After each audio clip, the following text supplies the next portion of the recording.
কোরআনের কথা বলা, কোরআনের সাথে থাকা, এটা নিয়ামত। যদি আমরা শুকরিয়া করি, আল্লাহ মৃত্যু পর্যন্ত থাকার তৌফিক দেবেন।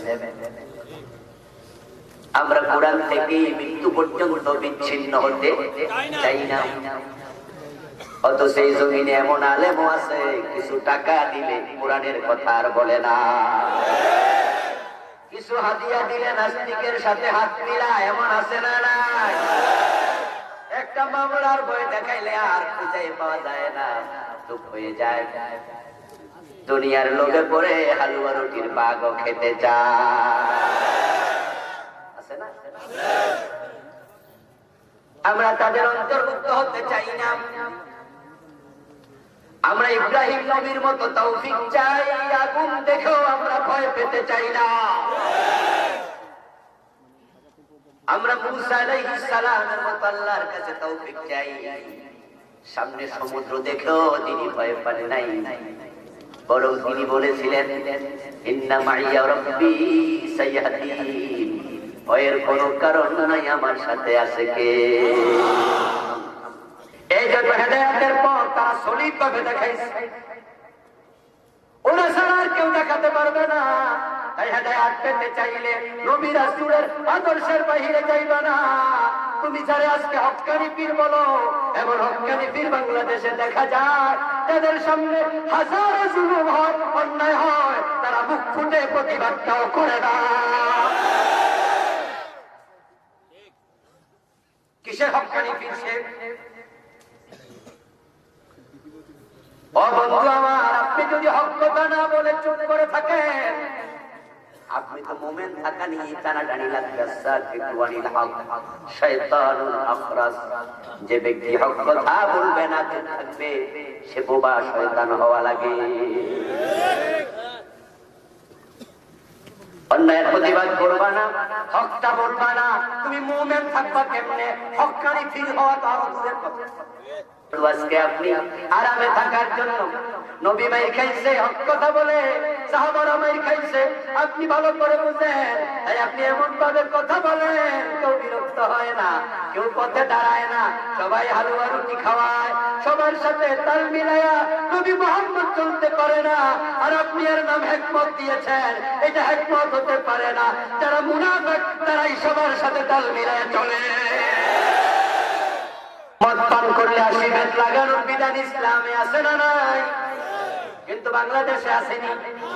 এত বিধান নাই, তোমার ভূমিকা কি?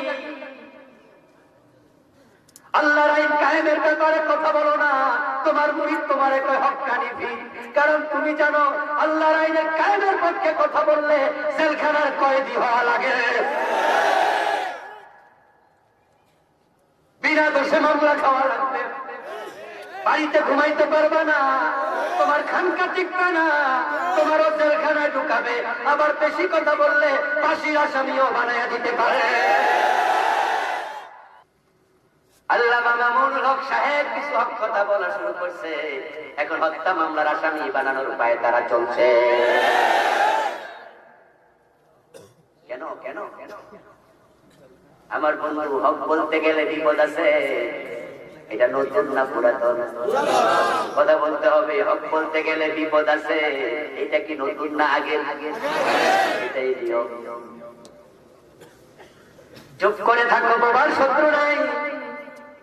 অথবা এমন ওয়াজ করো, সেই ওয়াজ করলে মনে হবে তুমি ওই জালেমদের বড় বড় আপনার নৌকার যে পাল আছে, পালে হাওয়া লাগাচ্ছ। ওয়াজ শুনে জালেমেরা তোমাকে বন্ধু মনে করে।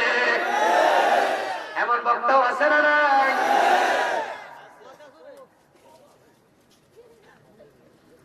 আমার বন্ধু এমন ভাবে ওয়াজ করে, জালেমরা মনে করে উনি তো আমাদের দোস্ত। পুরা আলেম সমাজ এক পক্ষে কথা বলছে, আর তুমি বদনার কথা বলছো। এটাই যদি আর কেউ বদনার কথা তোমার বলে।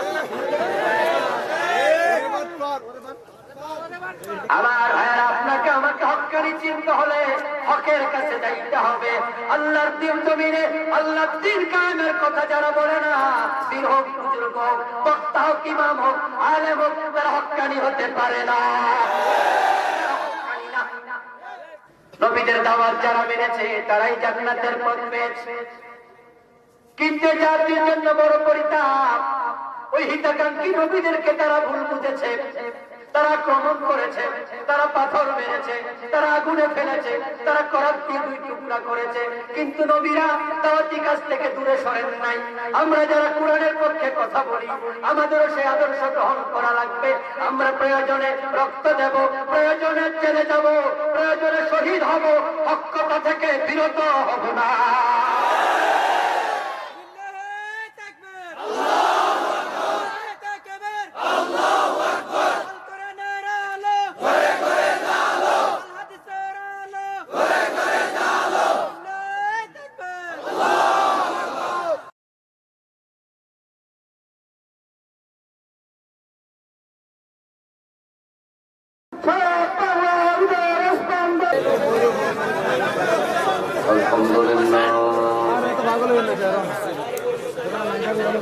الحمد لله نحمده ونستعينه ونستغفره ونعوذ بالله من شرور أنفسنا ومن سيئات أعمالنا من يهد الله فلا مضل له ومن يضلل فلن تجد له وليا مرشدا وأشهد أن لا إله إلا الله وأن محمدا عبده ورسوله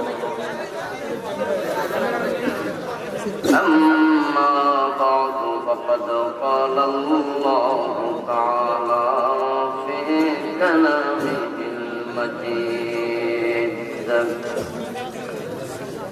সকল আমার সাথে পড়ুন আউযু বিল্লাহি মিনাশ শাইতানির রাজীম বিসমিল্লাহির রাহমানির রাহিম ওয়ালাকাদ বা'াসনা في كل أمة رسولا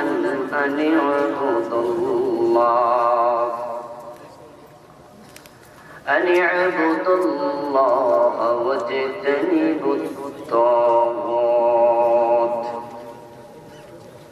فمنهم من هدى الله ومنهم من حقت عليه الضلالة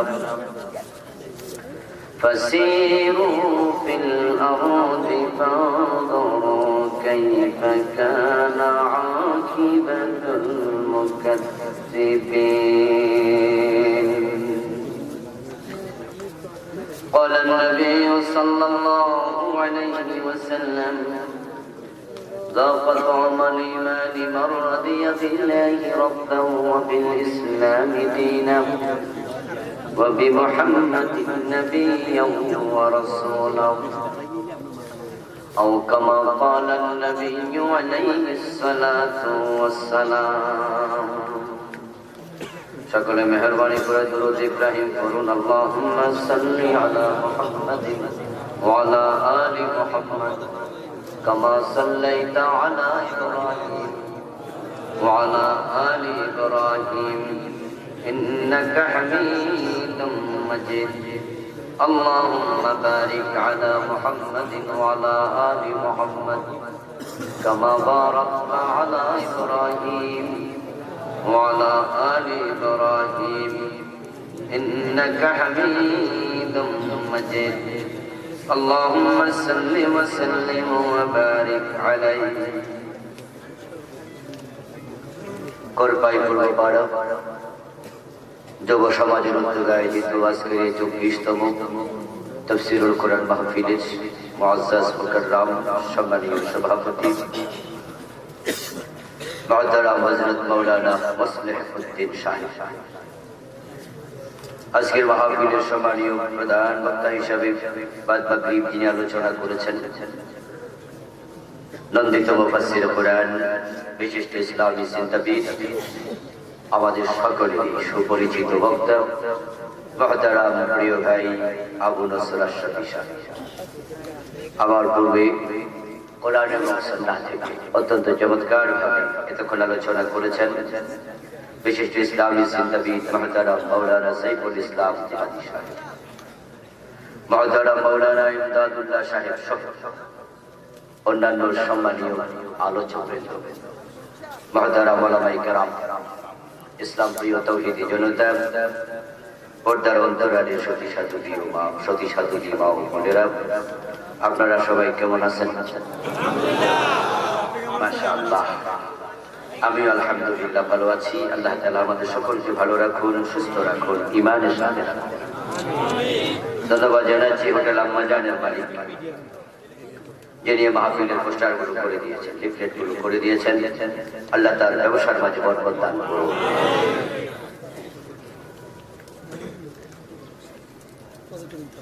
আল্লাহ তাআলার পবিত্র জাতের লাখো কোটি শুকরিয়া জ্ঞাপন করছি যে মহান মনিব অত্যন্ত মেহেরবানি করে এই কনকনে শীতের মাঝে কুয়াশা স্নাত রাতে আমাদের সকলকে কোরআনের ময়দানে, কোরআনের মাঠে, কোরআনের কথা বলার জন্য, শোনার জন্য হাজির হওয়ার তৌফিক দিলেন। কৃতজ্ঞতা তাকে জানাই যিনি করোনার এই প্যান্ডামিক কঠিন পরিস্থিতিতেও আমাদেরকে সুস্থ রাখলেন। কোরআনের কথা বলার মতো, শোনার মতো যে মন মানসিকতা দরকার, যিনি দয়া করে সে মন মানসিকতা দিলেন। এই সব নিয়ামত দিয়েছেন কে? কোরআনের কথা সবাই বলতে পারে না, যোগ্যতা আছে বলার তৌফিক আল্লাহ সকলকে দেন নাই। আবার কান আছে কিন্তু শোনার মতো মন নাই, এমনও আছে না নাই? এই গ্রামে বাড়ি অথচ মাহফিলে আসে নাই। আবার 10-20 মাইল দূর থেকে এসে গেছে, এমনও আছে না নাই? তৌফিক দিয়েছেন কে? ক্রেডিট কার্ড আপনার নয়, আল্লাহর বড় দয়া। আমরা কোরআনের কথা শুনে মজা পাই। আমাদের কানে যদি গানের আওয়াজ আসে, আমরা গানটাকে বন্ধ করে দেই। কান বলে মজা, কিন্তু দিল বলে এটা শোনা যাবে না। আমরা দিলকে প্রাধান্য দেই। কোরআনের কথা আমাদের মজা লাগে, আজান শুনলে আমাদের দিলে একটা আকুতি তৈরি হয়, একটা হিল্লোল তৈরি হয় মনের মাঝে, আল্লাহ তাআলার ভালোবাসার জোয়ার তৈরি হয়। আবার আজান শুনে বিরক্ত হয়ে আজানের বিরুদ্ধে কবিতা লেখে এমন লোক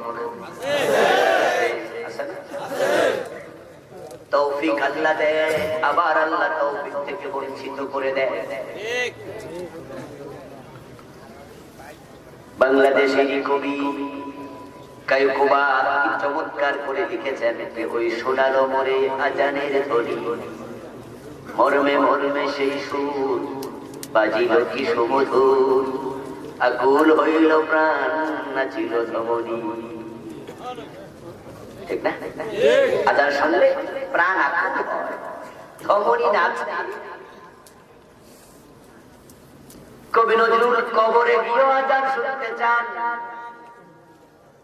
তাই তিনি কবিতা আকুতি প্রকাশ করেছেন, তার কবরটা যেন মসজিদের পাশে দেয়া হয়। ঠিক না? মসজিদেরই পাশে আমার কবর, কবর দিও ভাই, যেন ঘরে শুয়ে মুয়াজ্জিনের আজান শুনতে পাই।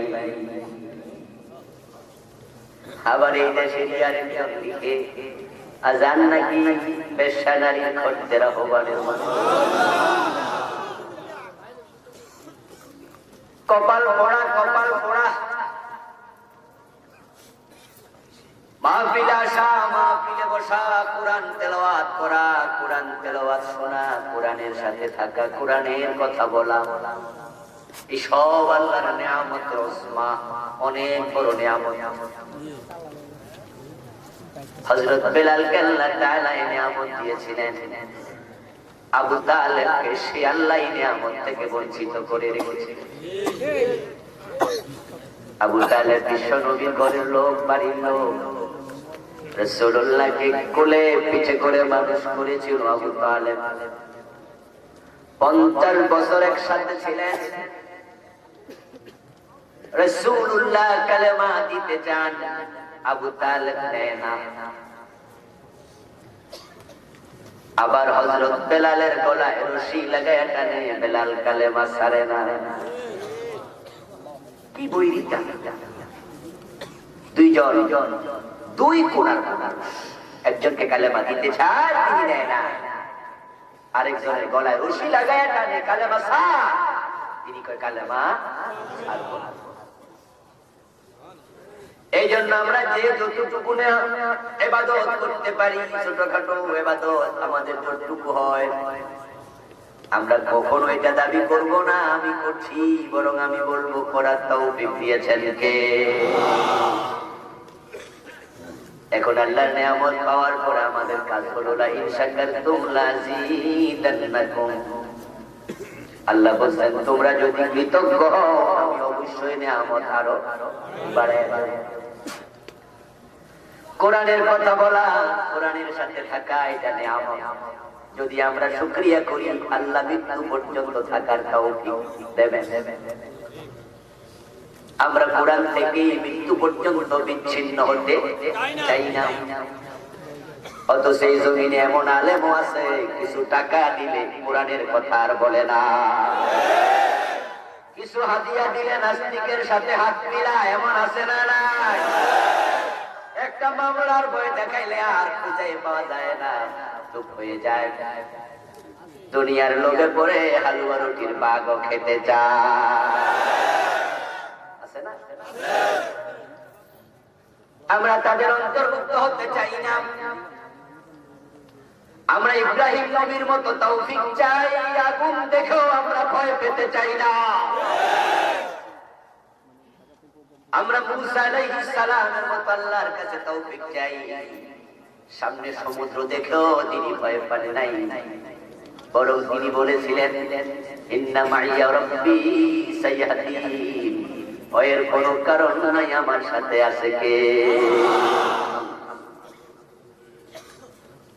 আমার ভাইয়ারা, সে তৌফিক চাইলে আল্লাহর কৃতজ্ঞতা করা দরকার। তিনি নিয়ামত বাড়াবেন, ওয়াদা করেছেন। এজন্য আমরা আজকের মাহফিলে আসতে পারার কারণে আলোচনা শুরুতে মন প্রাণ উজাড় করে অন্তরের সবটুকু শ্রদ্ধা এবং ভালোবাসা দিয়ে আমাদের মনিব আল্লাহ তাআলাকে শুকরিয়া জানাই, কৃতজ্ঞতা জানাই। সবাই মিলে একবার কালিমাতুশ শুকর করি, আলহামদুলিল্লাহ।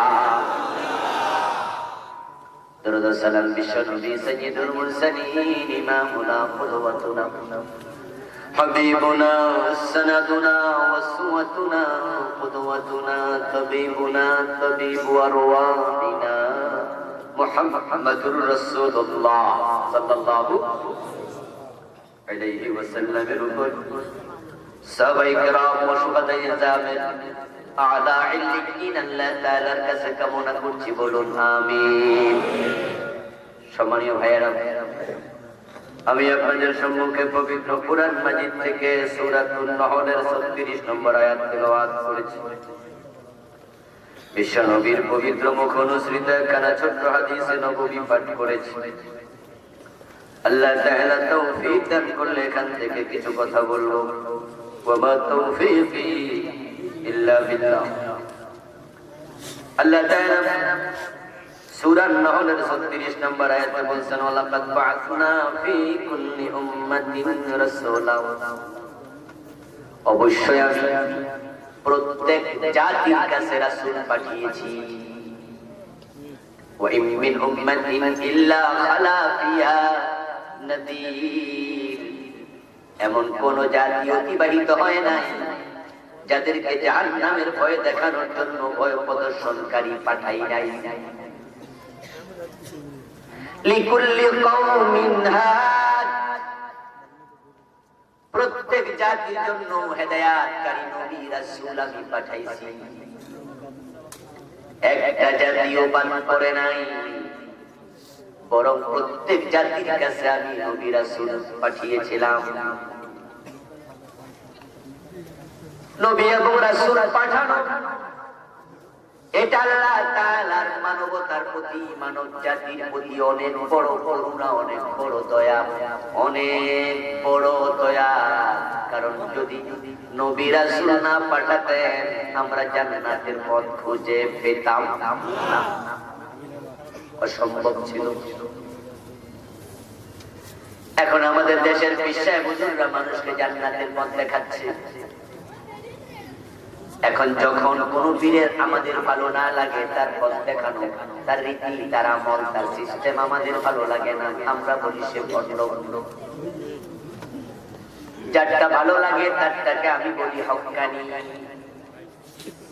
এখন যারা দেওয়ানবাগের মুরিদ, তাদের কাছে তো দেওয়ানবাগই ভালো, তাই তাদের কাছে এটাই হক্কানি, ঠিক না? ভালো না লাগলে ভণ্ড, ভালো লাগলে হক্কানি। এখন যারা মাঝবান্ডারের মুরিদ, তাদের কাছে মাঝবান্ডারি তো হক্কানি। যারা আটরশির মুরিদ, তাদের কাছে আটরশি কি ভণ্ড, সেটাই হক্কানি। এখন আসলে কে হক্কানি কে ভণ্ড যদি নবী রাসূল না আসতো আমরা সেটাও বুঝতে পারতাম না। এখন আমরা কে ভণ্ড কে হক্কানি তা বুঝার জন্য নবীর সাথে তার চরিত্র মিলাই, তার আমল মিলাই, তার কথা মিলাই, ঠিক না? যদি মিলে তাহলে আমরা বলি সে হক, যদি না মিলে আমরা বলি ভণ্ড। যদি নবী রাসূল নাই আসতো তাহলে কে হক কে না হক চিনার কোন উপায় ছিল? আমরা চরম বিভ্রান্তিতে পড়ে যেতাম, কোথায় হক আছে আমরা বুঝতে পারতাম না, কে হক্কানি তাও আমরা বুঝতে পারতাম না।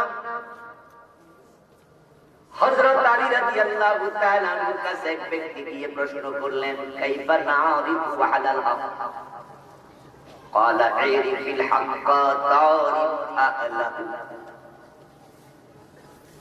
নবী রাসূল আসার পরেও মানুষ হক চিনতে এখনো ভুল করছে। তাই তো ল্যাংটা পীরের কাছে মুরিদ হয় এমন লোক আছে না নাই? নবী রাসূল আসার পরেও মানুষ ল্যাংটার কাছে যায়। যদি নবী রাসূল না থাকতো তাহলে কি উপায় ছিল? ঠিক না, ঠিক না? নবী রাসূল আছে, কুরআন আছে, হাদিস আছে, তারপর ল্যাংটার কাছে যায়। রাসূলুল্লাহ সাল্লাল্লাহু আলাইহি ওয়াসাল্লাম বলেছেন, তারাকতুকুম মিসলাল বাইদা লাইলুহা ওয়া নাহারুহা সাওয়াউন। আমি তোমাদের কাছে সুস্পষ্টতার উপর রেখে যাচ্ছি, আলো প্রবর্তিকার উপর রেখে যাচ্ছি। ইসলামের কোনো কিছু গোপন নাই, সব প্রকাশ্য। আলো উঠলে যেমন অন্ধকার থাকে না, সাল হাক্কু ওয়া যাহাবাল বাতিল, ইসলাম এসেছে, জাহেলিয়াত চলে গেছে। তারাকতুকুম মিসলাল বাইদা, আমি উজ্জ্বলতার উপর তোমাদের ছেড়ে দিলাম, রেখে গেলাম। লাইলুহা ওয়া নাহারুহা সাওয়াউন, দিন বলো আর রাত বলো সমানে সমান। কোনটা হক কোনটা না হক বুঝতে তোমাদের কষ্ট হবে না, এমন দিন আমি তোমাদেরকে দিয়ে গেলাম। আল হালালু বাইয়িন ওয়াল হারামু বাইয়িন, হালাল সুস্পষ্ট, হারাম সুস্পষ্ট। এত স্পষ্টতার পরেও মানুষ যদি ল্যাংটার কাছে যায়, হক না চিনে, যদি সেটা না থাকতো তাহলে কি উপায়? ও আলী রাদিয়াল্লাহু তাআলা আনহু বলুন, আমরা হকওয়ালাকে কিভাবে চিনতে পারবো? আল্লাহ তাআলা তো কোরআন মাজিদে বলেন, কুনু মা'আস সাদিকিন, তোমরা সত্যবাদীদের সঙ্গী হয়ে যাও। যারা সত্যওয়ালা তারাও তো হকওয়ালা। এখন কে সত্যবাদী কে হকওয়ালা চিনবো তা কেমনে? হযরত আলী রাদিয়াল্লাহু তাআলা জবাব দেন, এরিফিল হাক্কা, হকওয়ালা চিনিও না, হকটাকে চিনো আগে। তারিফ আহলাহু, তাহলে যার কাছে হক আছে তুমি বুঝে নিবা সেই হকওয়ালা। যদি হকটাই না চিনো, হকওয়ালা বুঝে কোনো লাভ নেই। আগে হকওয়ালা হকওয়ালা চিনতে হলে হকের কাছে যাও। ইন্নাল্লাহু ওয়াল হক, হক হলো একমাত্র আল্লাহ। তাই আল্লাহর পক্ষ থেকে যা আসে সেটাই হক হিসাবে সাব্যস্ত হয়। এখন আপনারা যারা আছেন তারাও যদি হক চিনতে চান, আপনাকে আল্লাহর কাছে যেতে হবে। আল্লাহর কাছে তো যাওয়ার রাস্তা আমাদের কাছে নাই। আল্লাহ ভালো করে জানেন তারা আমারে দেখবে না, আমার সাথে কথা বলার সুযোগ পাবে না। তাই আমি ওহী নাযিল করে তাদেরকে হক চিনাইয়া দিলাম। আমি নবী এবং রাসূল পাঠাইলাম। যদি এখন হকওয়ালা চিনতে চাও, তার কাজ তার চরিত্র নবী রাসূলের কথার সাথে কাজের সাথে মিলাও। যদি মিলে হক, যদি না মিলে না হক। এখন যার কথা এবং কাজ কোরআন সুন্নাহর সাথে আল্লাহ এবং তার রাসূলের সাথে মিলবে না, তার দাড়ি যত বড় হোক, পাগড়ি যত সুন্দর হোক, তার নামাজ তার রোজা যত আকর্ষণীয় হোক, তিলাওয়াত যত মনোমুগ্ধকর হোক, ও ব্যক্তি সাহেবুল হক নয়। ব্যক্তি দাড়ি দিয়া হক মানিও না, ব্যক্তি টুপি দিয়া হক চিনিও না। কারণ পায়ে যে পীর সেজদা নেয় ওই পীরের মুখও দাঁড়িয়ে আছে না নাই? তো সে তো হক। যদি দাঁড়িয়ে দিয়ে হক চেনো।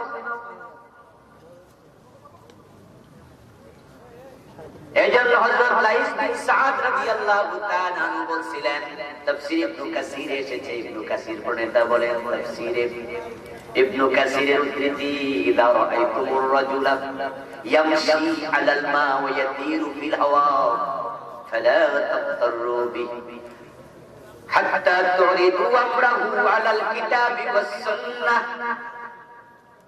যদি নিজের চোখে দেখো কোন ব্যক্তি শূন্যে উড়ে বেড়ায় এবং সেই ব্যক্তিটা পানির উপরে হাঁটে, তাকে দেখে ধোঁকায় পড়িও না।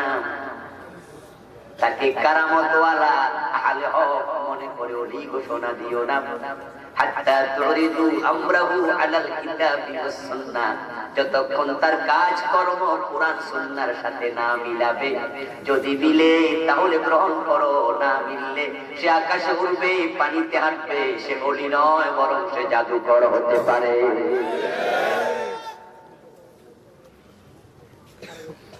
হক চেনার জন্য কুরআন হাদিসের কাছে যাওয়া চাই। আল্লাহর বড় করুণা, তিনি নবী রাসূল পাঠায় আমাদেরকে হক শিখাইছেন। আমি আবুল কালাম আজাদ আপনাকে জান্নাতের পথ চিনাতে পারবো না, কোনটা হক আমি বলতে পারবো না, কারণ আমি নিজেই তো একটু দূরে গেলে পূর্ব পশ্চিমে ছিলাম। এই বাংলাদেশের কত জায়গায় আমি উত্তর দিকে ফিরে নামাজ পড়ছি, কোনদিন দক্ষিণ দিকে, কোনদিন পূর্ব দিকে, পশ্চিম দিকে ফিরে পড়ি, তবে নিজের এলাকায়।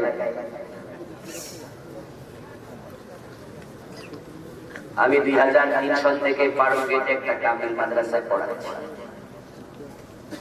প্রায় 17 বছর হতে যাচ্ছে।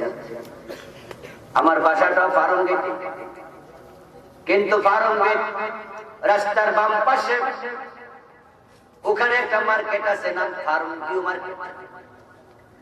ওটাতে মসজিদ আছে। এই 17 বছরে যখনই নামাজ পড়ছি তখন উত্তর দিকে ফিরে পড়ছি। কথা বুঝলেন? আবার বন্ধু, যে বেটা পূর্ব পশ্চিমে চিনে না, সে জান্নাতের পথ কেমনে দেখাবে? সে তো ছোট বাচ্চা, সে অবুঝ ছোট বাচ্চা, যার বয়স 3 বছর। ওরে জিজ্ঞাসা করে পূর্ব কোনটা পশ্চিম কোনটা, সে চুপ করে থাকবে। যদি বলে আন্দাজে বলবে, বাস্তবে কোনটা সে বোঝে না। আমি ঢাকা থেকে সিটাং গেলে তো পূর্ব পশ্চিমে চিনি না, জান্নাতের পথ আমি কেমনে চিনবো? এই যে একটা ঝামেলার কথা বললাম, এটা শুধু আমার ক্ষেত্রে হয়, আপনাদের হয় না? শুধু হাটাজারি মাদ্রাসার মোতাবেক সাহেবের হয় না? কথা বলেন না? ঢাকা ইউনিভার্সিটির পিসি সাহেবের হয় না? সরসিনা মাদ্রাসার প্রিন্সিপালের হয় না? হোক হোক প্রিন্সিপালের হোক, কমপক্ষে সরসিনার পিস সাহেবের হওয়ার সম্ভাবনা নাই। আমার ভাই, আমরা সবাই তেমন, এর কারণ আছে ওয়ামা উতিতুম মিনাল ইলমি ইল্লা ক্বালিলা। সুবহানাল্লাহ। কারণ আল্লাহ কোরআনে বলছেন, তোমাদের ইলম আমি দিয়েছি বড়ই সামান্য। ওই সামান্য ইলম দিয়ে তুমি পূর্ব পশ্চিমে খুঁজে পাইবা না। কিসের অহংকার? তুমি পূর্ব পশ্চিমে চিনো না, তুমি জান্নাতের পথ কেমনে চিনবা? আল্লাহ যদি মানুষের উপর ছেড়ে দিতেন জান্নাতের পথ খুঁজে তোমরা নিজেরা বের করো, তাহলে আমরা অনেকেই জান্নাতের পথ খুঁজে পেতাম। এই জন্য জান্নাত বানাইছেন যিনি, জান্নাতের পথ দেখানোর দায়িত্ব নিয়েছেন শুধুই। শুধু শব্দটা লাগাইছেন, শব্দের দিকে খেয়াল করে বসবেন। শুধু লাগানোর পরে বোঝা যায় তিনি ছাড়া জান্নাতের পথ দেখানোর ক্ষমতা আর কারোই নেই। হযরত আদম আলাইহিস সালামকে আল্লাহ তাআলা যখন জান্নাত থেকে দুনিয়ায় পাঠিয়ে দিলেন, তখন তিনি কি বলেছিলেন? এই কথাটা আল্লাহ তাআলা কোরআনে বলেছেন। হযরত আদমকে জান্নাত থেকে দুনিয়ায় আল্লাহ পাঠাইছে, এই আলোচনাগুলো কোরআনে আছে কিনা? তো আল্লাহ সে আলোচনা করার ফাঁকে এটাও বলে দিলেন, আমি আদমকে তখন কি বলেছিলাম শোনো। যারা হাফেজ কোরআন আছেন, হুফাজ আছেন, তারা আমার সাথে গুনগুন করে একটু ঠোঁট মিলাইলে ভালো লাগবে। আর যারা হাফেজ নয় তারাও পারলে পড়বেন। ফাইম্মা ইয়াতিয়ান্নাকুম মিন্নি হুদান ফামান তাবিয়া হুদায়া ফালা খাউফুন আলাইহিম ওয়ালা হুম ইয়াহজানুন। সবাই সুবহানাল্লাহ। আল্লাহ তাআলা বলেন, আমি আদমকে বললাম, আদম ও হাওয়া, তোমাদেরকে আমি দুনিয়ায় পাঠিয়ে দিচ্ছি জান্নাত থেকে, এটা তোমাদের ঠিকানা ছিল। তবে যে দুনিয়ায় তোমাদেরকে আমি পাঠিয়ে দিছি, সেখানে তোমরা চাইলেও চিরকাল থাকতে পারবা? ওটা থাকার জায়গা না। ওখান থেকে তোমাদের আবার বিদায় নিতে হবে। এখন তোমরা বিদায় নিলে পরে যাবে কোথায়? সেখান থেকে যাওয়ার রাস্তা আছে আবার দুটা। ফারিকুন ফিল জান্নাতি ওয়া ফারিকুন ফিস সাঈদ। একটা রাস্তা চলে গেছে জান্নাতের দিকে, আরেকটা চলে গেছে জাহান্নামের দিকে। এখন তোমরা জান্নাতের দিকে আবার ফিরে আসো, এটাই তোমার ঠিকানা। এখানে তুমি ছিলে, তোমরা দুজন ছিলে, আমি আল্লাহ চাই তোমরা আবার ফিরে আসো। এখন পথটা কেমনে খুঁজে পাইবা? ফাইম্মা ইয়াতিয়ান্নাকুম মিন্নি হুদা। ওই পথ নির্দেশন আমি আল্লাহর কাছ থেকে তোমার কাছে যাবে। আমি পথ দেখাবো, আমি আল্লাহ পথ দেখাবো। যিনি পথ দেখায় তারে বলে হাদি। কি বলে? হাদি মানে পথ প্রদর্শক। আল্লাহ বলেন আমি পথ দেখাবো। আদম আলাইহিস সালামকে একা নয়, কিয়ামত পর্যন্ত যত মানুষ জান্নাতে যেতে চায় সকলের হেদায়েতের মালিক কে? হেদায়েত মানে পথ পাওয়া। হেদায়েত মানে কি? পথ। হেদায়েত আল্লাহ দেবেন, পথ আল্লাহ দেখাবেন। একমাত্র তিনি, কেউ দেখাতে পারবে না। পথ আমরা শুধু হারাই না, আল্লাহ পথ দেখানোর আগে নবী মুহাম্মদ কোনটা পথ তিনি জানতেন না। কোরআন তার প্রমাণ, আমার সাথে পড়ুন। ওয়াজাদাকা যাল্লান ফাহাদা। বাংলা হলো আপনি পথ সম্পর্কে অবহিত ছিলেন না, আপনাকে পথ দেখাইছে কে? নবী মুহাম্মদ পথ ছিল, আর আপনি কি? আমি কারণ তিনিও তো মানুষ নাকি, কথা বলতে হবে। রাসূল কি মানুষ না নাকি? কোনো সন্দেহ আছে? কেউ কথা বলে রাসূলের মানুষ বলে কয়জন ওই বলে রাসূল মানুষ কয় তো কি কয় না, কয় না রাসূল জি না না জি না ফেরেশতা বলে ফেরেশতা তো কি মানুষ, কোন মানুষ কয় তো কি কইতাম তো কিও কইতে পারতাম। অথচ কোরআনের বক্তব্য কুলিন নামা আনা বাশার, কে বলছে? আপনি বলে দিন আমি একজন মানুষ। রাসূলুল্লাহর বাবা আছে না নাই? আওয়াজ করুন, বাবা আছে না নাই? মা আছে না নাই? আব্দুল্লাহ এবং আমেনা রাসূলের বাবা, তারা হলেন মানুষ। তাহলে তাদের পেট থেকে ঔরস থেকে জন্ম যিনি নেবেন তিনিও হবেন মানুষ। বাঘের ঔরস থেকে আসলে বাঘ, ঠিক না? সিংহের ঔরস থেকে আসলে সিংহ। জিনের ঔরস থেকে জন্ম নেয়, জিন থেকে জন্ম নিলে কি হয়? আব্দুল্লাহ মানুষ, আমেনা মানুষ, ইব্রাহিম মানুষ, ঈসা মানুষ, মূসা মানুষ, আদম মানুষ, সবাই মানুষ। পরে রাসূলের মেয়ে ফাতেমাও মানুষ, রাসূলের ছেলে ইব্রাহিম মানুষ, মাঝখানে উনি বলে মানুষ না। কি কইও না, কোরআন অস্বীকারী হয়ে যাবে, ঈমানটা চলে যাবে। কোরআনে আল্লাহ বলছে কুল ইন্নামা আনা বাশার, আমি মানুষ। ইন্নামা দতে হাসার, লাফজে হাসার সীমাবদ্ধতার অর্থ দেয় আমি শুধুই মানুষ, আমাকে তোমরা ফেরেশতা মনে করিও না। তবে বন্ধু, উনাকে যদি আপনি আবার মনে করেন আপনার মতো আমার মতো একবারে সাধারণ, এটা ঠিক হবে না। বরং তিনি সব মানুষের মাঝে সেরা।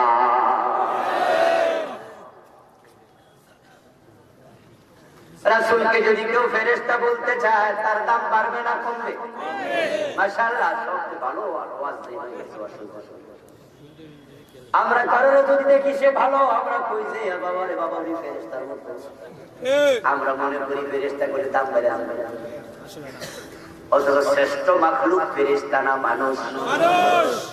আদম ফেরেশতাকে সিজদা করছে না, ফেরেশতা আদমকে করছে। সম্মান বেশি কার? আদমের। শুধু আদমের নাম লাকাদ কাররামনা বনি আদম। আল্লাহকে আমি আদম সন্তানকে শ্রেষ্ঠত্ব দিয়েছি। সুবহানাল্লাহ। রাসূল সাল্লাল্লাহু আলাইহি ওয়াসাল্লাম একজন মানুষ, তাই কানলে ওনার চোখে পানি আসতো, আঘাত করলে রক্ত ঝরতো, ব্যথা পেতেন, না খায়া থাকলে ওনারও ক্ষুধা লাগতো। কোন জায়গায় যদি দূরে যেতেন, পশ্চিম পূর্ব কোনটা সেটা নিয়ে প্যাঁচ ওনারও লাগতো। এগুলো মানবীয় গুণাবলী।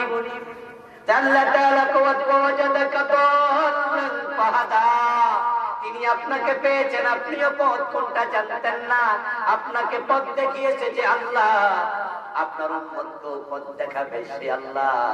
এইজন্য নামাজে দাঁড়ায়া সবাই বলেন ইহদিনাস সিরাতাল মুস্তাকিম, হে আল্লাহ আমাদেরকে সঠিক পথটা দেখায়া দাও।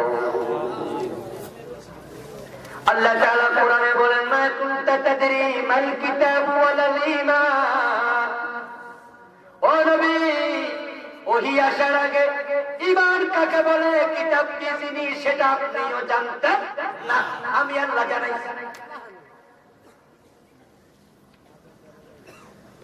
আল্লাহ তাআলা নবী রাসূলকে দুনিয়ায় পাঠালেন হেদায়েতের পথ দেখানোর জন্য, কিন্তু তিনি বলতেছেন হেদায়েত আমি দেখাই। এর মানে হলো নবী রাসূলগণ মন মতো মানুষকে জান্নাতের পথ দেখান নাই, ওহী মোতাবেক দেখিয়েছেন। ওহীর বাহিরে বলতেন না কোনো কথা, ওহীর বাহিরে করতেন না কোনো কাজ, দিনের বাহিরে মৌন সম্মতি দিয়ে চুপ থাকতেন না। যেটা সঠিক নয় মুখের উপরে বলতে কাজ করা যাবে না। আল্লাহ তাআলা নবীদেরকে হেদায়েত দিয়েছেন নিজে। এজন্যই তো যখন নবী মুহাম্মদ সাল্লাল্লাহু আলাইহি ওয়াসাল্লামকে কাফেররা বিভিন্ন সময় আটকানোর জন্য উল্টা পাল্টা প্রশ্ন করতো না? যে প্রশ্নের উত্তর নবী জানতেন সাথে সাথে বলে দিতেন, যেটার উত্তর জানতেন না বানায়া বলতেন, নবীর জন্য অপেক্ষা করতেন। সুবহানাল্লাহ। কেউ কেউ মনে করে ওহী আসার আগে নবী পথ চিনত না, কয় কিরা আবুল কালাম আজাদে, এটা আমার কথা নয়, কথাটা কার? সূরা দোহা। নবী মুহাম্মদুর রাসূলুল্লাহ সাল্লাল্লাহু আলাইহি ওয়াসাল্লাম নিজে যে বানায়া কোনো কথা বলতেন না, ওহী মোতাবেক বলতেন, তার সাক্ষী কোরআন। আল্লাহ বলেন না ইয়ানতিকু আনিল হাওয়া ইন হুয়া ইল্লা ওয়াহিয়ুন ইউহা। মুহাম্মদ হরগজ না গুফতা তা না গুফতা जिब्राइल हरगज न गुफ्ता ता न गुफ्ता कर देगार आए रब्बुल जलील। রাসূল সাল্লাল্লাহু আলাইহি ওয়াসাল্লাম ওহীর বাহিরে কোনো কথা বলতেন না, ওহীর জন্য অপেক্ষা করতেন। এতে বোঝা যায় হেদায়েতের মালিক কে?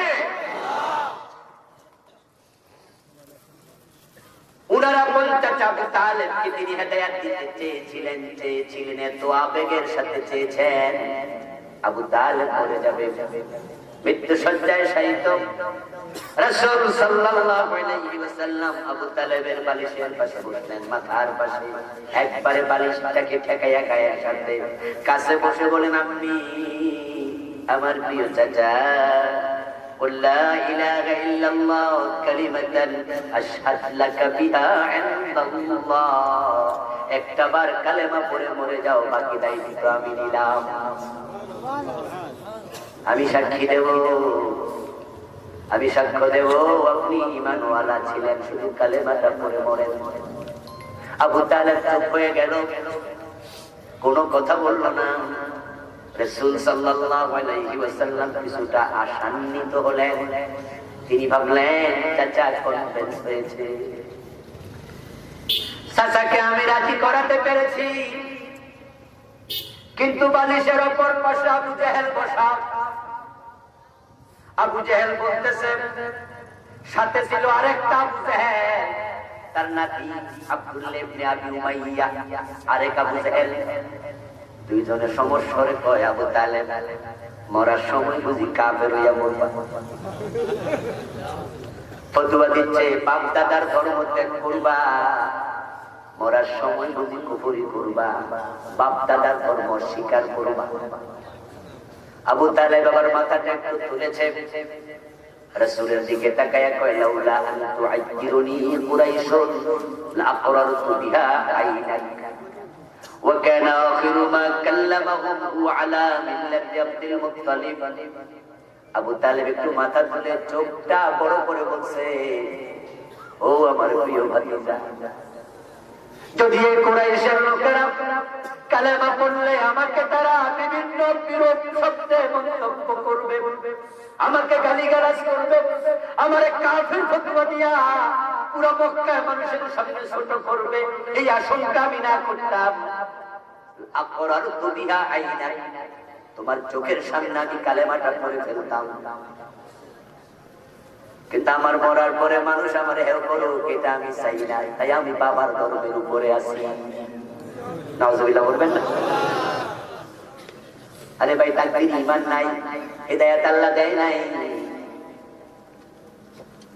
বাবার ধর্মের উপরে আছি বলে মরে গেল, শেষ কথা। এরপর আবু তালেব আর কোনো কথা বলেনি।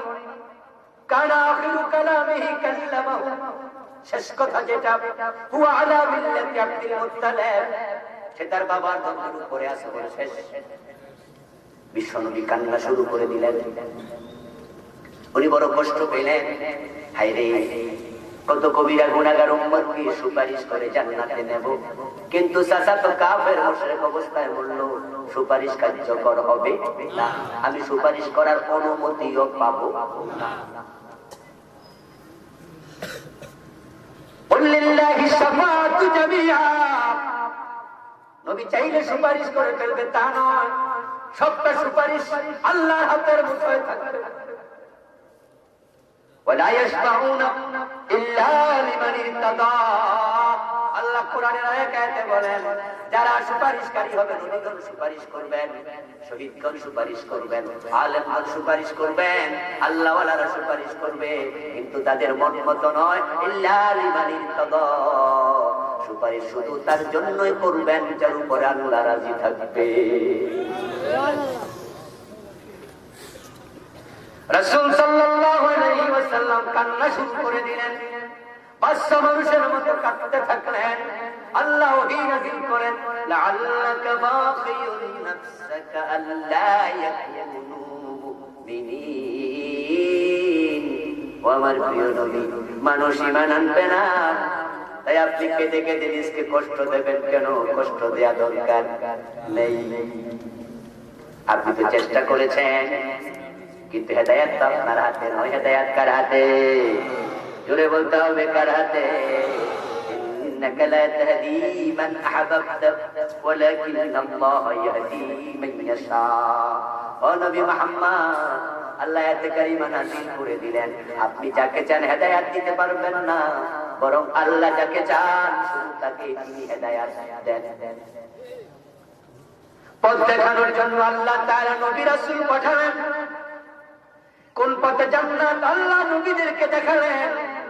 নবী মুহাম্মদ ওহীর মাধ্যমে প্রাপ্ত হইয়া জান্নাতের পথ দেখাইলেন। এখন জান্নাতের পথ কোনটা?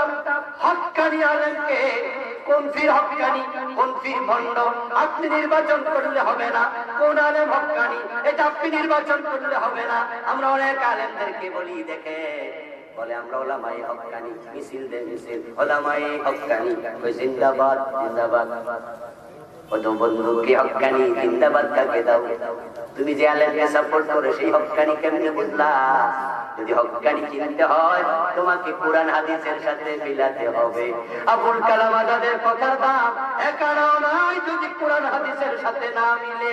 যদি মিলে যায় গ্রহণ করো, না মিললে কোনো বাবার কথা গ্রহণ করা যাবে না।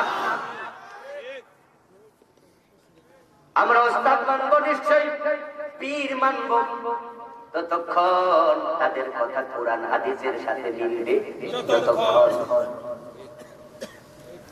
যখন মিলবে না তার কথার একানা দাম আর নাই।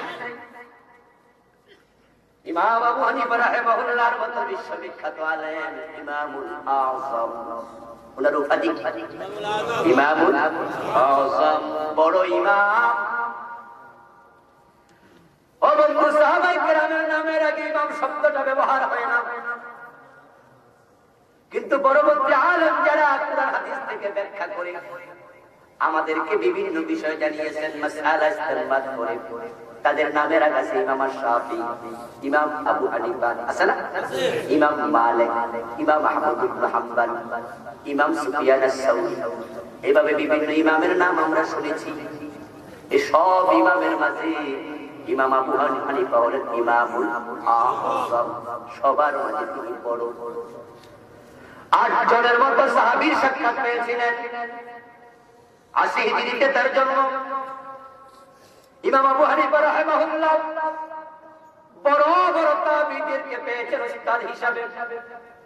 সাহাবী পেয়েছেন 8 জন। ওই ইমাম আবু হানিফা রাহিমাহুল্লাহর বক্তব্য, ইযা ওয়াজাদতুম কওলি খিলাফ আস-সুন্নাহ ফালকু কওলি আলাল হিদায়াত। যদি সেই ইমাম আবু হানিফার মতো লোকের কোন কথা তোমরা পাও যেটা হাদিসের খেলাফ, তোমরা আমার কথাটাকে দেয়ালের মাঝে ছুঁড়ে মেরে হাদিসটাকে গ্রহণ করো।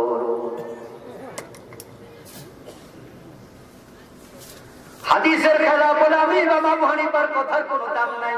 ইমাম শাফিঈও তাই বলেছেন। সব ইমাম একই কথা বলেন, কারণ তারা সবাই জানেন হেদায়েতের পথ দেখানোর জন্য আল্লাহ নবী রাসূলদেরকে মনোনীত করেছিলেন। তাদেরকে সরাসরি ওহীর মাধ্যমে কন্ট্রোল করতেন। তাই নবীরা ছিলেন মাসুম, তারা ভুলের ঊর্ধ্বে। যদি কখনো ছোটখাটো লোক ঠিক হয়ে গেছে, সামান্য ভুল ত্রুটি হয়ে যেত, আল্লাহ সাথে সাথে সতর্ক করতেন। ওই ভুলের উপরে আল্লাহ কোন নবীকে অটল থাকতে দিতেন না। রাসূলুল্লাহ সাল্লাল্লাহু আলাইহি ওয়াসাল্লাম স্ত্রীদের সাথে একদিন কোন একটা বিষয় নিয়ে সামান্য মনোমালিন্য হলো। উনার সামান্য মনোমালিন্য হওয়ার পরে যে ঘটনাকে কেন্দ্র করে মনোমালিন্য হলো সেটা ছিল মধু খাওয়াকে কেন্দ্র করে। কোন একজন স্ত্রীর হুজরাতে রাসূল মধু খাইতে একটু সময় বেশি দিছে, তিনি মিষ্টি জিনিস পছন্দ করতেন। তাই অন্য বউরা মিলে কয়েকজন ষড়যন্ত্র করছে, ওর ঘরে মধু আছে তাই সময় বেশি দিছে, কালকেও মধু খাইব আবার বেশি সময় দিব, পরশু দিনও মধু খাইব পরশু দিনও বেশি সময় দেব, আমরা তো সময় কম পাবো, তাই এমন একটা ঘটনা ঘটাইয়া দিব যেন মধু খাইতে আর না পারে। রাসূল আসলে বলে দিও, হুজুর মধুর মাঝে দুর্গন্ধ আছে, ওই দুর্গন্ধ আপনার মুখেও আছে। রাসূলুল্লাহ শুনলেন, শুনে তিনি বললেন, তাহলে আমি আর মধুই খাবো না, আল্লাহর কসম মধুই খাবো না। বলুন তো মধু হালাল না হারাম জিনিস? মধুর ব্যাপারে কোরআনে আয়াত আছে না নাই? ওই মৌমাছিকে নিয়ে আল্লাহ আলাদা সূরা নাযিল করেছেন, সূরাতুন নাহল, যেটা আজকে আমি তেলাওয়াত করেছি তারই অংশ। আল্লাহ তাআলা দেখেন আমার নবী তো হালাল জিনিসের কসম করে হারাম বানায় দিয়েছে, অথচ আমি যা হালাল বানাইছি তা হারাম বানানোর অধিকার তো কারো নাই। হালাল বানাই আমি, হারাম বানাই আমি, ঠিক না? আল্লাহ সাথে সাথে সূরার আয়াত নাযিল করে দিলেন, সূরা তাহরীমের আয়াত, ইয়া আইয়ুহান নাবিয়্যু লিমা তুহাররিমু মা হাল্লাল্লাহু লাক। ও নবী মুহাম্মদ, আল্লাহ আপনার জন্য যা হালাল করেছেন ওটাকে আপনি হারাম বানালেন কেন? প্রশ্নের মাঝে একটু তিরস্কার আছে না নাই? রাসূল সাল্লাল্লাহু আলাইহি ওয়াসাল্লাম এই আয়াত নাযিল হওয়ার সাথে সাথে তিনি কই মধু কই তাড়াতাড়ি আনো, আমার আল্লাহ আমার ধমকাইতেছে, এটা আমি কেন করলাম? তিনি মধু পান করলেন, তারপরে শপথের কাফারাও দিয়ে দিলেন। এতে বোঝা যায় নবীদের ছোটখাটো ভুল হলেও আল্লাহ ওই ভুলের উপরে থাকতে দেয় না, ওহী নাযিল করে সংশোধন করে। এই যে হেদায়েতের পথ তারা সলিডভাবে দেখাইছে, ওরা ছাড়া আর কেউ দেখাতে পারবে না। তাই হেদায়েত পেতে চাইলে নবী রাসূলের আদর্শের বাহিরে যাইবা না। তুমি যারা আজকে হক্কানি পীর বলো, এমন হক্কানি পীর বাংলাদেশে দেখা যায়, তাদের সামনে হাজারো জুলুম হয়, অন্যায় হয়, তারা মুখ ফুটে প্রতিবাদটাও করে না। কিসের হক্কানি পীর সে? ও বন্ধু আমার, আপনি যদি হক কথা না বলে চুপ করে থাকেন, আপনি তো মুমিন থাকা নিয়ে টানাটানি লাগবে। সাকিতুল হক শয়তানুল আখরাস, যে ব্যক্তি হক কথা বলবে না থাকবে সে বোবা শয়তান হওয়া লাগে। অন্যায়ের প্রতিবাদ করবা না, হকটা বলবা না, তুমি মুমিন থাকবা কেমনে? হক্কানি ফির হওয়া তো আরো দূরের কথা। আপনাদের কাছ থেকে আমি জানতে চাই, বিশ্ব নবী যে মাইর খাইলেন, অন্য নবীরা জেলে গেলেন, মাইর খাইলেন, দুই টুকরা করে ফেলছে করাত দিয়া, এমন নবী আছে না নাই? নবীরা কি অপরাধ করে মাইর খাইছে? কোন নবী অপরাধ করে মাইর খায় নাই, কারণ তারা তো অপরাধ করে নাই। সুবহানাল্লাহ, তারা তো অপরাধী করে নাই, তারা তো মাসুম। মাইর খাইল কেন? মাইর খাওয়ার কারণ একটাই, মানুষগুলো অন্যায় পথে চলছে, ন্যায় পথের কথা বলছেন, যেখানে অন্যায় দেখেছেন মাথা তুলে বিরোধিতা করেছেন।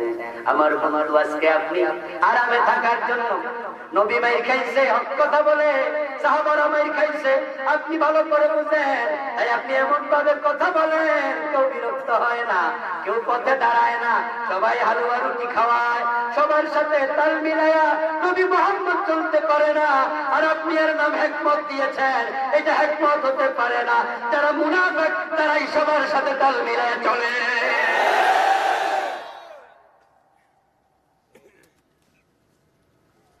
এখন হক কথা না বলে আপনি হক্কানি ফির। সমাজ আল্লাহর দ্বীন কায়েম নাই, কত বিধান লঙ্ঘিত হচ্ছে, চোর ধরে হাত কাটার বিধানটা এই সমাজে নাই, ডাকাত ধরে সরে দেওয়ার বিধানটা নাই, জেনা করলে পাথর মারার বিধান ইসলামে আছে, কিন্তু বর্তমান সমাজে নাই। মদ পান করলে 80 বেত লাগানোর বিধান ইসলামে আছে না নাই? কিন্তু বাংলাদেশে আসেনি। এত বিধান নাই, তোমার ভূমিকা কি? আল্লাহর আইন কায়েমের ব্যাপারে কথা বলো না। তোমার মুরিদ তোমারে কয় হক্কানি ফি, কারণ তুমি জানো আল্লাহর আইনের কায়েমের পক্ষে কথা বললে জেলখানার কয়েদি হওয়া লাগে, বিনা দোষে মামলা খাওয়া লাগবে, বাড়িতে ঘুমাইতে পারবে না, তোমার খানকা টিকবে না, তোমারও জেলখানায় ঢুকাবে, আবার বেশি কথা বললে ফাঁসির আসামিও বানাইয়া দিতে পারে।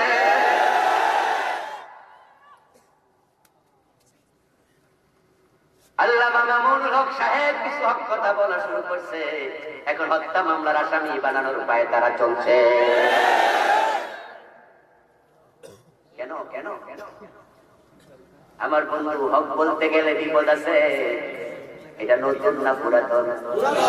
কথা বলতে হবে। হক বলতে গেলে বিপদ আছে। এটা কি নতুন না আগের? এটাই নিয়ম। চুপ করে থাকো, বাবার শত্রু নাই। অথবা এমন ওয়াজ করো যে ওয়াজ করলে মনে হবে তুমি ওই জালেমদের বড় বড় আপনার নৌকার যে পাল আছে পালে হাওয়া লাগাচ্ছ। ওয়াজ শুনে জালেমেরা তোমাকে বন্ধু মনে করে। এমন বক্তাও আছে না নাই?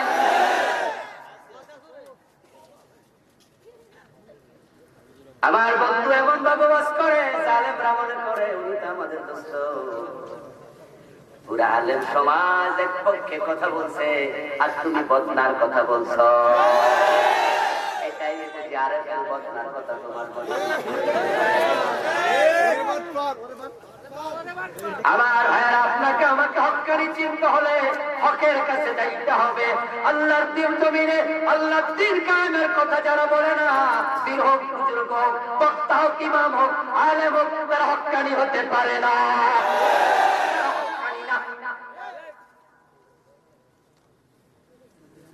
আল্লাহ তাআলা আপনাকে আমাকে জান্নাতের পথ দেখানোর জন্য নবী রাসূল পাঠাইলেন জমিনে। নবী রাসূলরা যে পথ দেখাইছেন আমাদেরকে সেই পথে চলতে হবে। এটা আল্লাহর বড় করুণা। তিনি আমাদের কাছে তাদেরকে পাঠালেন। এখন অসংখ্য গণিত নবী দুনিয়াতে এসে জান্নাতের পথটা কেমনে দেখাইছেন জানা দরকার আছে না নাই? আমার বন্ধু জান্নাতের পথ দেখাইছেন সব নবী আল্লাহর শিখানো পন্থায়। তারা মানুষের কাছে দাওয়াত নিয়ে আসছে। দাওয়াত কারোর উপর চাপাই দেয় নাই, আহ্বান জানাইছে। ওই আহ্বানে যারাই সাড়া দিছে তারা জান্নাতের পথ পেয়ে।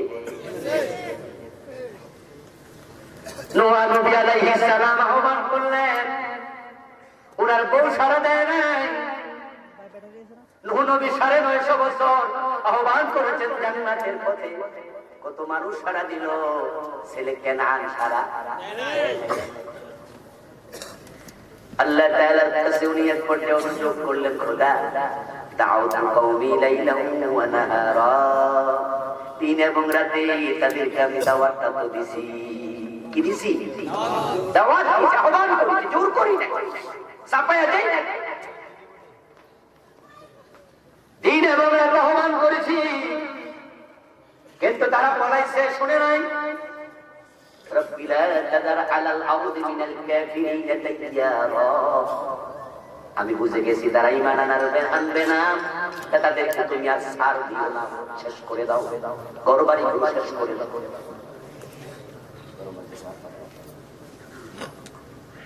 নূহ আলাইহিস সালামের দোয়া আল্লাহ তাআলা কবুল করে নিলেন। প্লাবন ডুবায়া ছাড়বো, কিন্তু বললেন নূহ, যারা ঈমান এনেছে, দাওয়াত গ্রহণ করেছে, মুমিন হয়ে গেছে, তাদেরকে ডুবাবো কেন? তারা তো বাঁচার জন্য হিদায়াতের পথে এসেছে। একটা নৌকা বানাও, কিস্তি বানাও। নূহ আলাইহিস সালাম কিস্তি বানালেন, প্লাবন শুরু হলো। আল্লাহর অর্ডার, সকল মুমিনকে তুমি তোমার নৌকায় তুলে নাও। 40 অথবা 80 জন লোক ঈমানে এনেছিল, হিদায়াত পেয়েছে, তাদেরকে তিনি কিস্তিতে তুলেছেন। তারা সব বেঁচে গেছে। কেনান ডুবছে, কেনান আবু ডুবছে। কেনানকে তিনি বললেন, নৌকা ওঠার কাপ মানা, ইয়া বুনাইয়ার কাপ মানা। ও ও কলিজার টুকরা ছেলে, তুই ওঠ। তবে এই নৌকার যাত্রী হওয়ার জন্য শর্ত আছে, সেটা হচ্ছে তোর আল্লাহর উপর ঈমান আনতে হবে, কালেমা পড়তে হবে। আয় ওঠ। কেনান দূরে থাইকা বলে, না না, তোমার সাথে আমি যাব না। সাআবি ইলা জাবালি ইয়াসিমুনি মিনাল মা। বড় ওই যে পাহাড় দেখা যায়, যখন বৃষ্টি শুরু হবে, বন্যা শুরু হবে, আমি পাহাড়ে চূড়ায় উঠে যাব, তখন পানি আমারে আর ছুঁইতেও পাবে না। নবী বললেন, লা আসিবাল ইয়াউম, আজকে তোমার কেউ বাঁচাতে পারবে না। ওর তাড়াতাড়ি নৌকায়। কেন আব্বাইরা কি কয়, এমন পানি জীবনে কোনোদিন হয়েছে নাকি? পাহাড় বুঝি উঠবো, আমি তো ছোট চূড়ায় পড়বো, আমি পাহাড়ের মাঝে গাছ আছে, গাছের আগে উঠে বয়ে থাকবো। শেষ পর্যন্ত কি বাঁচলো না ডুবলো? কথা বলা লাগবে, বাঁচলো না ডুবলো? ডুবে গেল। বাঁচলো তারাই, হেদায়াত পেয়েছে যারা। আল্লাহ তাদেরকে দুনিয়ায় পানি থেকে বাঁচাইছেন, আখিরাতে জাহান্নাম থেকে বাঁচাইয়া দেবেন। নবীদের দাওয়াত যারা মেনেছে তারাই জান্নাতের পথ পেয়েছে। কিন্তু জাতির জন্য বড় পরিতাপ, ওই হিতাকাঙ্ক্ষী নবীদেরকে তারা ভুল বুঝেছে, তারা আক্রমণ করেছে, তারা পাথর মেরেছে, তারা আগুনে ফেলেছে, তারা করাত দিয়ে দুই টুকরা করেছে। কিন্তু নবীরা দাওয়াতি কাজ থেকে দূরে সরেন নাই। আমরা যারা কোরআনের পক্ষে কথা বলি, আমাদেরও সেই আদর্শ গ্রহণ করা লাগবে। আমরা প্রয়োজনে রক্ত দেব, প্রয়োজনে জেলে যাব, প্রয়োজনে শহীদ হব, হক কথা থেকে বিরত হব না।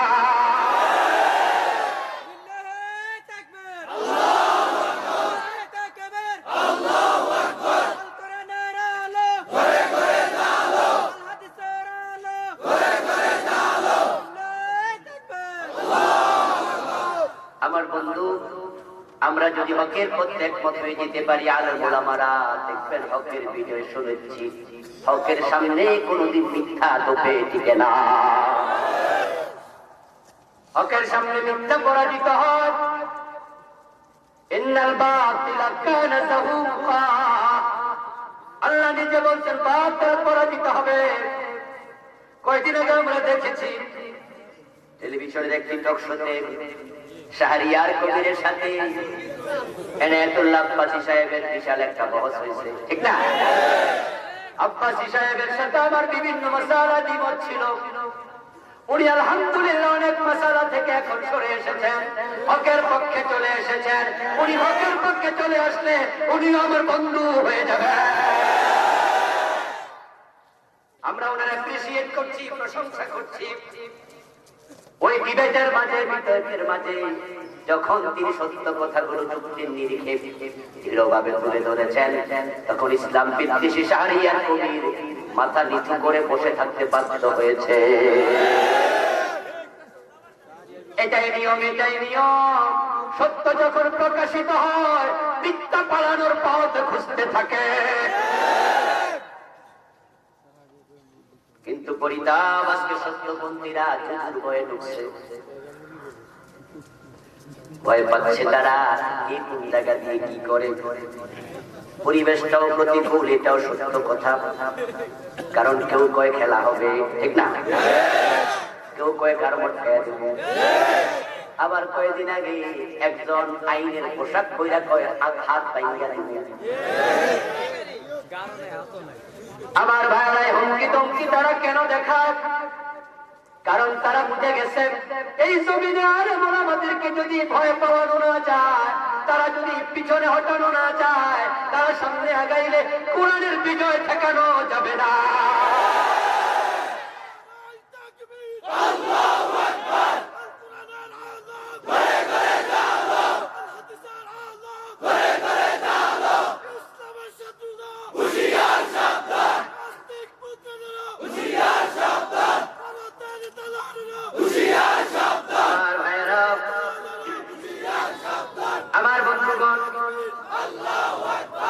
কোরআন হাদিসের পক্ষে আপনি থাকলে আল্লাহ আপনার সাথে আছে না নাই?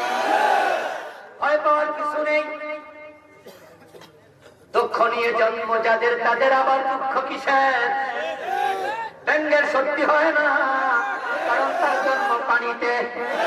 আমরা ইব্রাহিমের সন্তান, আগুনে পড়ে ইব্রাহিম ভয় পায় নাই, আমাদেরকে আগুন দেখে ভয় পাওয়াতে পারবা না। আমরা সত্যের পক্ষের লোক।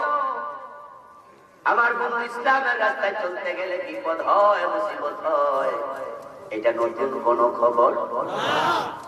এই পথে চলতে গিয়ে নবী মুহাম্মদ ডাক দিয়েছেন, আমির হামজা রাসূলের চাচা কলিজা দিয়েছেন, ইমাম হুসাইন কল্লা দিয়েছেন। আমরা সেই পথ জেনে শুনে এসেছি, তোমাদের রশি শেষ হয়ে যাবে, আমাদের কল্লা শেষ করতে পারবা না।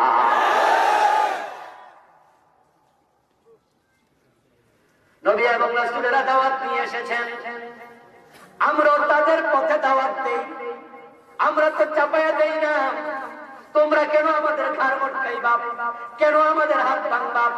আমরা তো চাপায়া দিতে বলি না। আমরা বলি এটা জায়েজ, ওটা জায়েজ না, আমাদের কথা মন করা না। আমরা কুরআন হাদিসের আলোকে ফতোয়া দিয়ে থাকি।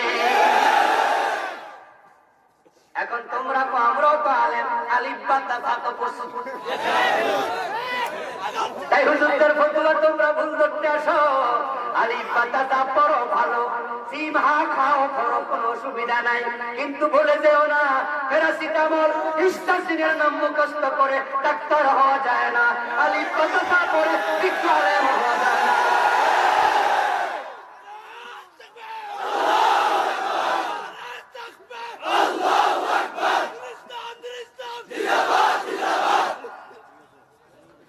আলিফ বা তা পড়ে ফতোয়া দিতে আসছে, ঠিক না? কম্বলবি নাকি আমরাও বুঝবো। তুমি যদি বলো যা মনে চাই করো, আমরা শুধু বলেছি, আমরা তো জোর জবরদস্তি করি নাই। আল্লাহ তাআলা জোর জবরদস্তি করার জন্য কুরআনে আমাদের অনুমতিও দেন। বরং আল্লাহ বিশ্ব নবীকে বলেন, ফাযাক্কির ইন্নামা আনতা মুযাক্কির লাস্তা আলাইহিম বিমুসাইতির। ও নবী, আপনি উপদেশ দেন, আপনি দারোগা নয়, জোর করে মানুষকে ইসলামে প্রবেশ করানোর কোনো প্রয়োজন আপনার নেই। ইন্নামা আলাইকাল বালাগ ওয়া আলাইনাল হিসাব। আল্লাহ কোরআনে বলেছেন, আপনার দায়িত্ব হলো মানুষের কাছে মেসেজ পৌঁছায়া দেয়া, দাওয়াতটা পৌঁছায়া দেয়া। কে দাওয়াত গ্রহণ করেছে, কি করে নাই, ওটার হিসাব নেওয়ার দায়িত্ব আপনার নয়। হিসাবের জন্য আল্লাহ আছে না নাই? আল্লাহ ওয়া আলাইনাল হিসাব, হিসাব নেওয়ার দায়িত্ব আমি আল্লাহ। এই জন্য আমরা জোর জবরদস্তি করি না। রাস্তার মোড়ায় ভাস্কর্য মূর্তি আমরা ভাঙতে বলি না, আমরা বলি বানাইও না, ঠিক কিনা? আমরা বলি বানাইও না, কিন্তু আমরা বলি ভাঙো। বাংলাদেশের বিভিন্ন জায়গায় কত রকমের ভাস্কর্য, কোন জায়গায় রংপুরে নাকি একটা ল্যাংটাও আছে।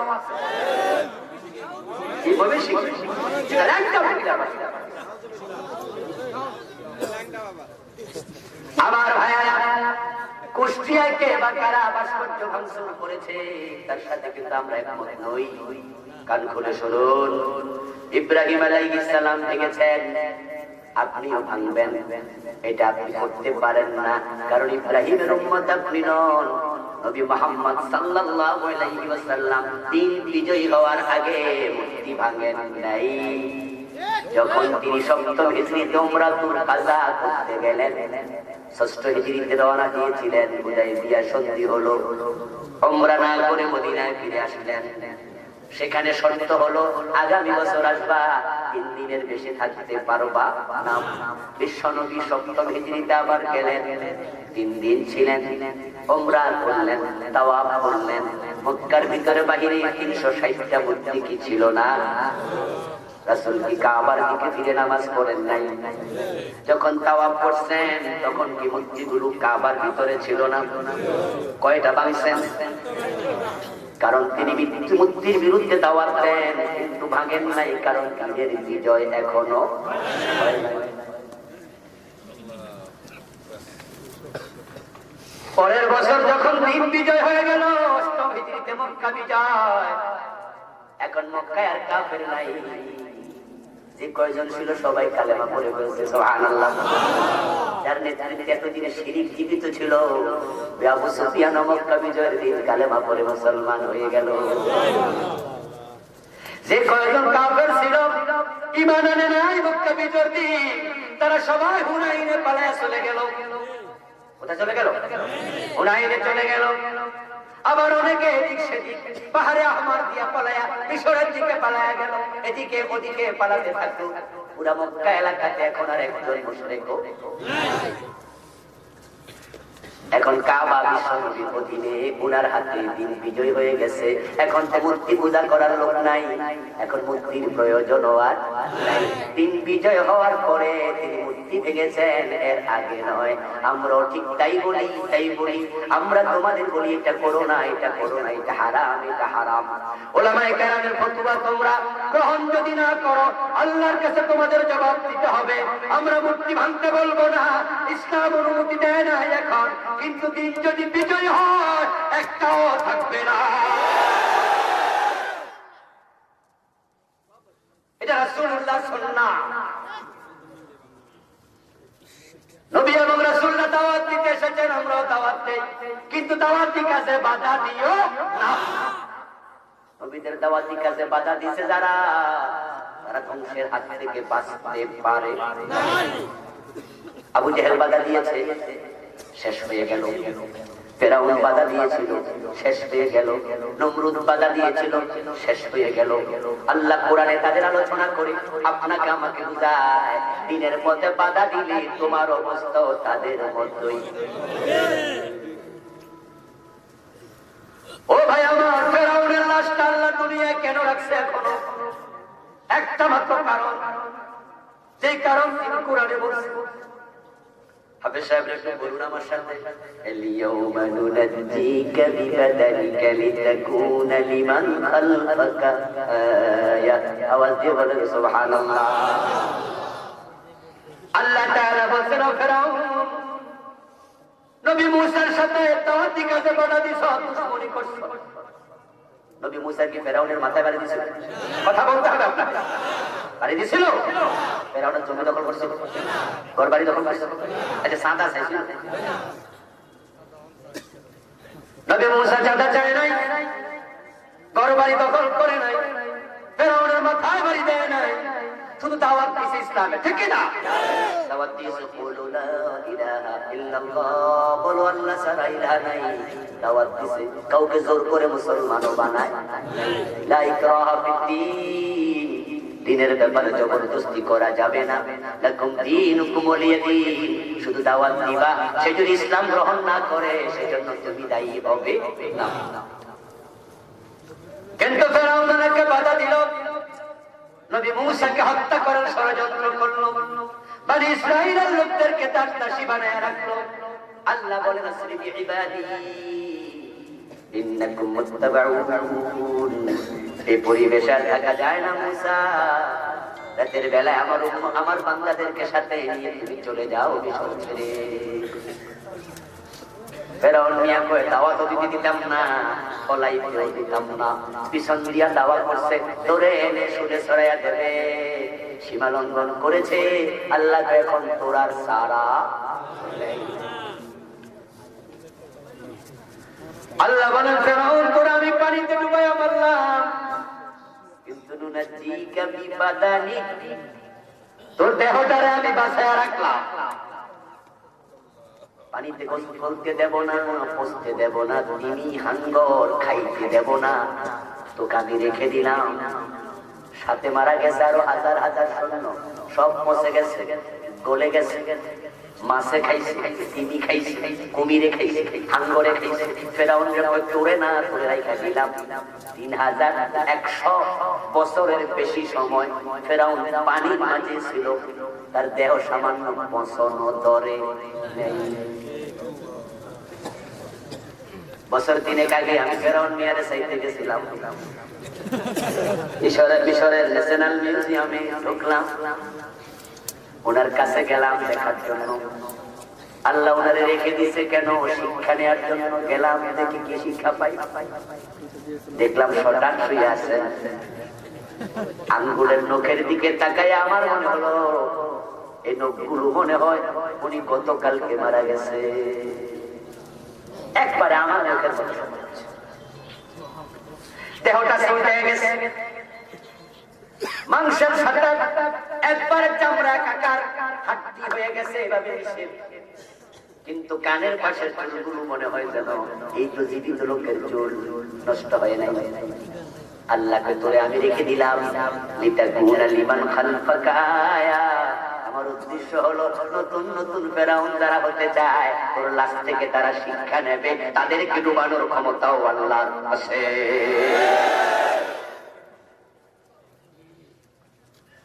নবী রাসূলগণ দাওয়াত দিয়েছেন, বাধা যারা দিয়েছে গজব হয়ে গেছে শেষ। এখন আমরা দাওয়াত দেই, আমরা চুপ করি না। বাধা দিও না, বাধা দিও না। যদি বাধা দাও গজব দেওয়ার ক্ষমতা আল্লাহর আছে না নাই? আল্লাহর ভয় করো, ভয় করো, ভয় করো। এখন যত নবী আসছেন মানুষকে হেদায়েতের পথ দেখানোর জন্য, সবার দাওয়াত ছিল মাত্র একটা। ওই একটা দাওয়াত যে গ্রহণ করেছে সে জান্নাত পেয়ে গেছে। ওই দাওয়াতটা ছিল দুই ভাগে বিভক্ত। কয় ভাগে? দুই ভাগে বিভক্ত। প্রথম অংশ আনিবুদুল্লাহ, আল্লাহর ইবাদত করো। দ্বিতীয় অংশ ওয়াজতানিবুত তাগুত, এবং তাগুতের সাথে সম্পর্ক রেখো না। এই দুটা দাওয়াত নেবেন, ডাইরেক্ট জান্নাত পাবেন। এই দাওয়াত দিলে হেদায়েত পেয়ে গেলেন, দিলে হেদায়েত, দিলে হেদায়েত, দিলে জান্নাত। কিন্তু পরিতাপ, বাংলাদেশের লোকেরা এই দাওয়াতটাকে দুই ভাগের একটি ভাগ গ্রহণ করেছে, বাকিটা গ্রহণ অনেকেই করে নাই। বন্ধুগণ বলুন তো, ফজরের নামাজের ফরজ কয় রাকাত? জোরে বলতে হবে, কয় রাকাত? যদি কেউ এক রাকাত পড়ে আর এক রাকাত না পড়ে সওয়াব পাবে কতটুকু? ওই এক রাকাত বাকি, ঠিক না? এক রাকাত পড়ে বাড়ি চলে গেলেন, আর এক রাকাত পড়েন নাই। যত আলেম আছে সবাই বলবো এক রাকাত বাকি, বললে দু রাকাত, না পড়লে বাদ দাও। কিন্তু একটা পড়বা, অর্ধেকটা বাদ দিবা, এই অধিকার ইসলাম তোমাকে দেয় নাই। রোজা রাখবেন, ঠিক করি 6 ঘন্টা রোজা রাখছেন 12 ঘন্টার মাঝে। তারপরে দিনে দুপুর 12টা ইফতার করে ফেলছেন, সওয়াব 50%, 40%, কত পার্সেন্ট? এই যে 6 ঘন্টা যে রাখলেন পুরাটাই বাদ।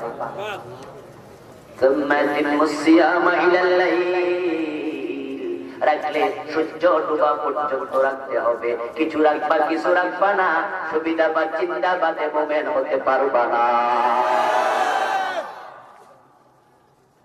নবীদের দাওয়াতের প্রথম অংশ ইবাদত করো আল্লাহ, এটা সবাই মেনে নিল। বাংলাদেশের লোকেরা ইবাদত বুঝে না, এই তারা মনে করে নামাজ রোজা হজ যাকাত করি ইবাদত তো হয়ে গেছে। না বন্ধু না, ইবাদত যদি তুমি বুঝতা, তাগুতের সাথে সম্পর্ক তুমি রাখবা না। যে ব্যক্তি তাগুতের সাথে সম্পর্ক রাখে সে ইবাদতকারী হতে পারে না। তাগুতের সাথে সম্পর্ক থাকলে ইবাদত হয় না। এখন তাগুতের সাথে সম্পর্ক কার আছে কার নাই বুঝবেন কেমনে? তাগুতে তো চিনেন না। তাগুত না চেনার কারণে কেউ তাগুতের কাছে মাইয়া বিয়া দেয়, কবুল বিয়া দেয়। কেউ তাগুতের সাথে দোস্তি পাতে, আবার কেউ নিজে তাগুত হইয়া বসে আছে। নামাজ পড়ে, রোজা রাখে, হজ করে, যাকাত দেয়, আবার তাগুতের সাথে সম্পর্ক রাখে, কারণ সে হয়তো বুঝিনি। আবার কেউ কেউ আছে বুঝে, কিন্তু স্বার্থের কারণে সে তাগুতের সাথে সম্পর্ক রাখছে। আপনার কি স্বার্থ? চাকরি চলে যাবে। কি স্বার্থ? চাকরি পাবেন না। কি আপনার স্বার্থ? টেন্ডারবাজি, আপনার স্বার্থ, দুনিয়ার বৈষয়িক ক্ষমতা, আপনার স্বার্থ, যদি আপনি তাদের সাথে সম্পর্ক না রাখেন তাহলে বিনা দোষে টর্চারিং করবে, মামলা খাওয়াইয়া দেবে, জেলে ঢুকাইয়া দেবে। এই দুনিয়ার বৈষয়িক স্বার্থের জন্য তাগুতের সাথে সম্পর্ক রেখে চলছেন। যদি আপনার মতো আমার মতো এমন মিঠা সম্পর্ক নবীগণ রাখতেন, তারাও মাইর খাওয়া লাগতো না।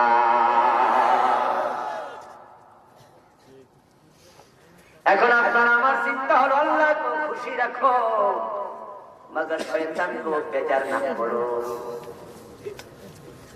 আপনি নামাজ কালাম করে আল্লাহরে খুশি রাখেন, আবার ইসলাম বিদ্বেষীদের সাথে সম্পর্ক রেখে তাদেরকেও খুশি রাখছেন। মনে রাখবেন, দুইজনকে একসাথে খুশি করে জান্নাত পাওয়া যাবে না। ঈমান আনার পরে তাগুতের সাথে সম্পর্ক থাকবে না। তাগুত হলো সেই শক্তির নাম যে শক্তি নিজে দিন মানে না, অন্য কেউ দিন মানতে দেয় না। এই জমিনে সেই শক্তি আমাদের সম্মুখে উপস্থিত হয়ে আছে। আমরা যদি কোরআনের কথা বলতে যাই, কোরআনের আইনের কথা বলি, তারা এর মানে রাজনীতির গন্ধ তালাশ করে। তারা স্পষ্টত বলে দেয়, রাজনীতির সাথে ইসলামের সম্পর্ক নাই, দুটা নাকি দুই জিনিস। ও আমার দোস্ত, কেমনে কথা বলো? যে নবী মুহাম্মদ দ্বীনের দাওয়াত দিয়েছে, ওই নবী মুহাম্মদ মদিনার 10 বছর প্রেসিডেন্ট ছিলেন, ঠিক কি না? রাসূলের জীবনের নামে ইসলাম, রাসূলের তো হলেন জীবন্ত কোরআন। মা আয়েশা রাদিয়াল্লাহু তাআলা আনহাকে প্রশ্ন করেছেন কোন একজন তাবী, আম্মা জান, নবী মুহাম্মদকে দেখিনি, তাই ওনার ব্যাপারে আপনার কাছে জানতে এসেছি। যদি দয়া করে বলতেন ওনার চারিত্রিক বৈশিষ্ট্য গুণাবলী কিছু জানতাম, খুশি হতাম। মা আয়েশা রাদিয়াল্লাহু তাআলা আনহা অতটুকু শুনে উল্টা প্রশ্ন করলেন, তুমি কি কোরআন পড়োনি? তাবী জবাব দেয়, পড়েছি মা। তখন মা আয়েশা বলে, হলো বল কোরআন, যদি কোরআন পড়ে থাকো, এই কোরআনই হলো রাসূলের চরিত্র। রাসূল কোরআনের বাইরে চলে নাই, কোরআনের বাইরে বলে নাই। এখন 10 বছর মদিনার প্রেসিডেন্ট তিনি হলেন, যদি ইসলামের রাজনীতি না থাকে তিনি কিভাবে এটা করলেন? এরপর উনি ইন্তেকাল যখন করলেন, ইন্তেকাল করলেন তিনি সোমবারে, দাফন করলো মঙ্গলবারে, দিবাগত রাত মানে বুধবারে। চলে গেল অনেক সময়। এতটা সময় কেন সাহাবারা ওনাকে দাফন করেন নাই? এর কারণ তারা পরবর্তী খলিফা নির্ধারণ করতে গিয়ে সময় চলে গেছে। রাসূল সাল্লাল্লাহু আলাইহি ওয়াসাল্লামের পরে কে খলিফা হবে রাসূল কারো নাম বলে জানেন না। তাই সাহাবারা তা নিয়ে দেন দরবার করতে করতে করতে করতে সোমবার চলে গেল, মঙ্গলবার পুরাটা দিন চলে গেল, বুধবার রাতে ওনাকে দাফন করা হলো। আবু বকর, ওমর, ওসমান, আলী রাদিয়াল্লাহু তাআলা আনহুম 4 জন মিলে 30 বছর মদিনার প্রেসিডেন্ট ছিলেন। কি কথা তোমরা বলো? তোমরা নাকি আবার আলিম পাতা সাজে বড় আলেম হইয়া ইসলামের ভাষ্যকার সাজো। আবু বকর, ওমর, ওসমান 30 বছর দেশ চালাইছে, ইসলামের রাজনীতি নাই, কও কেমনে? রাসূল সাল্লাল্লাহু আলাইহি ওয়াসাল্লাম বলেন, পৃথিবীর সবচেয়ে বড় রাজনীতিবিদ, ঠিক কিনা? ওনার মতো চৌকস রাজনীতিবিদ পৃথিবীতে আর একজন নেই। আল্লাহর হাবিব সাল্লাল্লাহু আলাইহি ওয়াসাল্লাম যখন তিনি মদিনার প্রেসিডেন্ট হয়ে গেলেন, তাগুতের সব আইন শেষ হয়ে গেল, সেখানে ইসলামের বিধানগুলো জারি হয়ে গেল। মক্কায় কোরআন নাযিল হয়েছে সবচেয়ে বেশি, সূরা হলো 114টা, তার মাঝে 86টা মাক্কি। কথা বুঝলেন? 86টা নাযিল হয়েছে মক্কায়। নবুয়তের জীবন হলো 23 বছর, 13 বছর মক্কা, মদিনার চেয়ে 3 বছর বেশি। কিন্তু মক্কার জমিনে তাগুতের শক্তি ছিল। দারুন নাদওয়াতে রাসূল কোরআনের আইন কায়েম করতে পারেন নাই, ঢুকতে পারেন নাই কোরআন নিয়ে। তাই সেখানে শিরক হয়েছে। যখন তাগুতের শক্তি থাকে তখন কাবা ঘরের ভিতরে মূর্তি থাকে। যখন দিনের বিজয় হয় পুরা দেশ থেকে শিরিক উৎখাত হয়ে যায়। তাগুত হলো সেই শক্তি, যে শক্তি নিজে মানে না, আল্লাহর দ্বীন মানতেও দেয় না। ছোট ধরে হাত কাটার আইন কোরআনে আছে কিনা? হাত কাটতে পারবেন না। যদি আপনার বাড়িতে চোর ঢোকে, আপনি ধরে হাত কেটে দেন, কালকে রাষ্ট্রদ্রোহ মামলার আসামি। মদ খাইলে 80 আইন ইসলামে আছে না নাই? যদি আপনার ঘরে আপনার এলাকায় কেউ মদ খায় ধরে 80 দেন, কালকে মামলা খাবেন। তারা আল্লাহর আইন মানে না, আমাদেরও মানতে দেয় না। রাস্তা ডান পাশে চলবেন, ট্রাফিক পুলিশ আপনাকে থামাইয়া দেবে না? ডান পাশে কেন চলছেন? তারা বলবে রং সাইডে চলেন কেন? আপনি বললেন ইন্না লিল্লাহি ইন্না ইলাইহি। রং শব্দের অর্থ ভুল। আমি তো ডান পাশে চলছি, এটা ভুল নয়, বরং ডান পাশে চলা সুন্নাহ। ট্রাফিক পুলিশকে 1 মিনিট ওয়াজ করে দেন, ট্রাফিক খুশি হয়ে আপনার কপালে চুমু দিয়ে ছেড়ে দেবে। বাবারে, কত সুন্দর ওয়াজ করে। হুজুরদেরকে দাওয়াত দিয়ে হাদিয়া তওবা দিয়ে ওয়াজ শোনা লাগে, আর আজকে রাস্তায় উনি মান না আর কপালে চুমু দেবে। 1000 টাকার মামলা, 2000 টাকার মামলা। আপনি আবার ট্রাফিকে বলবেন, ভাই আপনি তো মুসলমানের সন্তান, বুকের মাঝে আপনার বেজমেন্ট আছে, সেখানে বেজে লেখা আছে, যে বেজটা আপনার বুকে আছে আব্দুল্লাহ।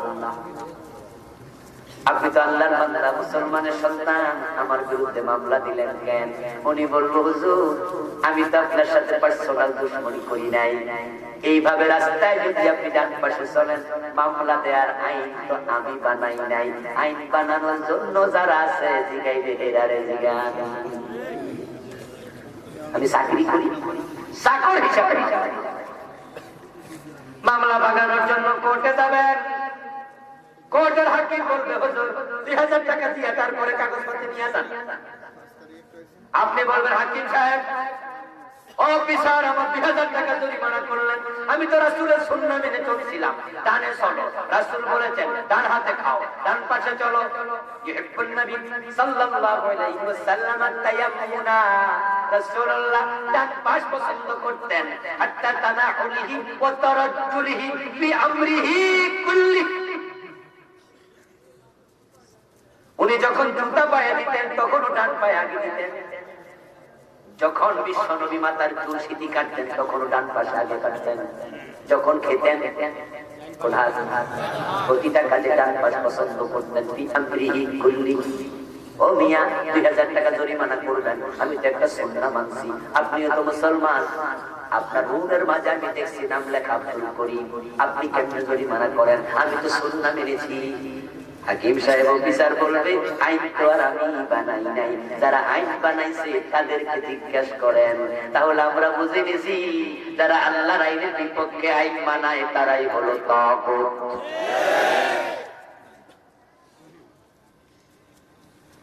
এখন আল্লাহর আইনের বিপক্ষে আইন বানায় এমন লোকের সাথে আপনাদের বন্ধুত্ব আছে, করতে মিছিল করেন, নেতা বানায় দেন, আবার মসজিদেও নামাজ পড়তে যান। যারা তাগুতের সাথে সম্পর্ক ছিন্ন করে না, তারা প্রকৃত মুমিন হতে পারে না।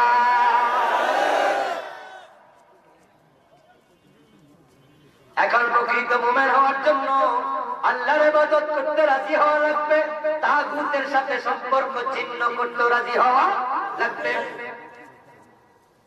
এখন যে ইবাদত আমরা করছি বন্ধু, সব ইবাদতের মাঝে 1 নাম্বার ইবাদতের নাম হলো নামাজ, ঠিক না? ঈমানের পরে যত অনুষঙ্গ ইসলামে আছে তার মাঝে 1 নাম্বার হলো নামাজ। নামাজ আপনাকে আল্লাহর সামনে ধরে হাজির করাইয়া দেবে, মাথাটাকে জমিনে লুটাইয়া দেবে, আমি তোকে কুরবান করে দেবে, কাঁধে কাঁধ মিলাইয়া দাঁড় করাইয়া মুসলমানের মাঝে ভ্রাতৃত্ব তৈরি করে দেয়। কিন্তু আজকে সেই নামাজের মাঝে ঘাটতি শুরু হয়েছে। নামাজ নিয়ে ফতুয়া, এমন ফতুয়া দেয় যে আজকে নামাজ নিয়ে ফতুয়া দিয়া মসজিদ আলাদা করে ফেলা হচ্ছে। এখন মসজিদ আলাদা, প্রতিযোগিতা। মসজিদের নাম আহলে হাদিস মসজিদ, এমন মসজিদ আছে না নাই? কেন বানাইছে? কারণ কি? দুঃখে বানাইছে। এরকম আপনাদের মসজিদ আমরা জোরে আমিন কইতে পারি না। ইমাম ফতোয়া দিছে যে জোরে আমিন বলবে নামাজের পরে তারে তওবা। জিজ্ঞাসা করবা পাইলা কইলা। তাই যদি ডান পাশে দাঁড়ায় আর কেউ একটু জোরে আমিন কয়, নামাজি নামাজের মাঝে ধরার প্রস্তুতি নেই, ঠিক না? নামাজের মাঝে শুনতে থাকে যে পাশে খাড়ায় আর জোরে আমিন কইছো, খাড়াও নামাজের সালামটা ফিরে আসবে। আমার ভাইয়ের আপনারা বলুন তো, জোরে আমিন বলার পক্ষে ইমামদের ফতোয়া আছে না নাই? ইমাম আবু হানিফার নাই, আবু হানিফা ছাড়া আরো ইমাম আছে কিনা? ইমাম শাফি রাহমাতুল্লাহি আলাইহি যদি আজকে জীবিত থাকতেন, আপনার মসজিদে উনি নামাজ পড়তেন, তাহলে আমিন কি আসতে হইতো? তো উনি জোরে আমিন কইলে সালাম ফিরে আপনারা ধরতেন।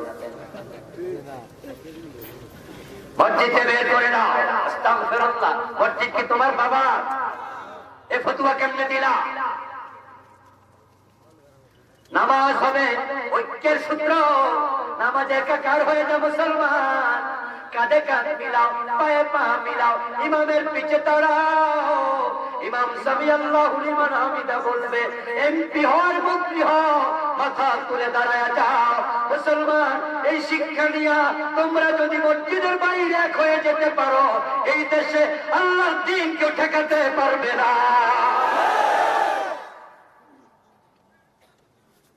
নামাজ থেকে ঐক্যের শিক্ষা নিয়ে যদি মুসলমান একমত হয়ে যেতে পারত, সংখ্যায় কিন্তু আমরা 250 কোটি।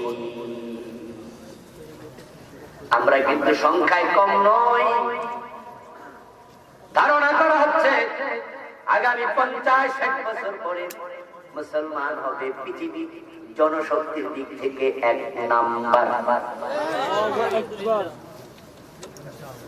250 কোটি মুসলমান। আওয়াজ করে বলুন তো, তারা কি ঐক্যবদ্ধ না বিচ্ছিন্ন?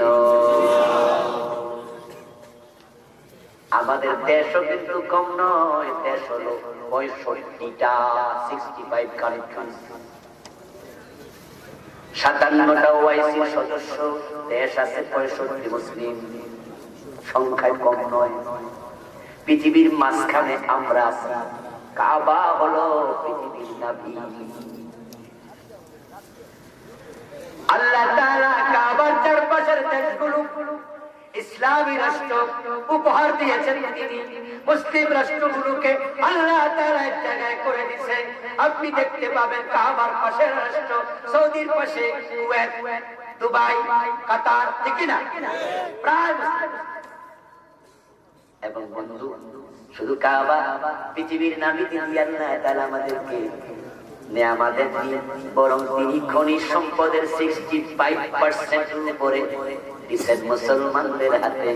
তেলের সম্পদ আমাদের হাতে, স্বর্ণের খনি আমাদের হাতে, রৌপ্যের খনি আমাদের হাতে।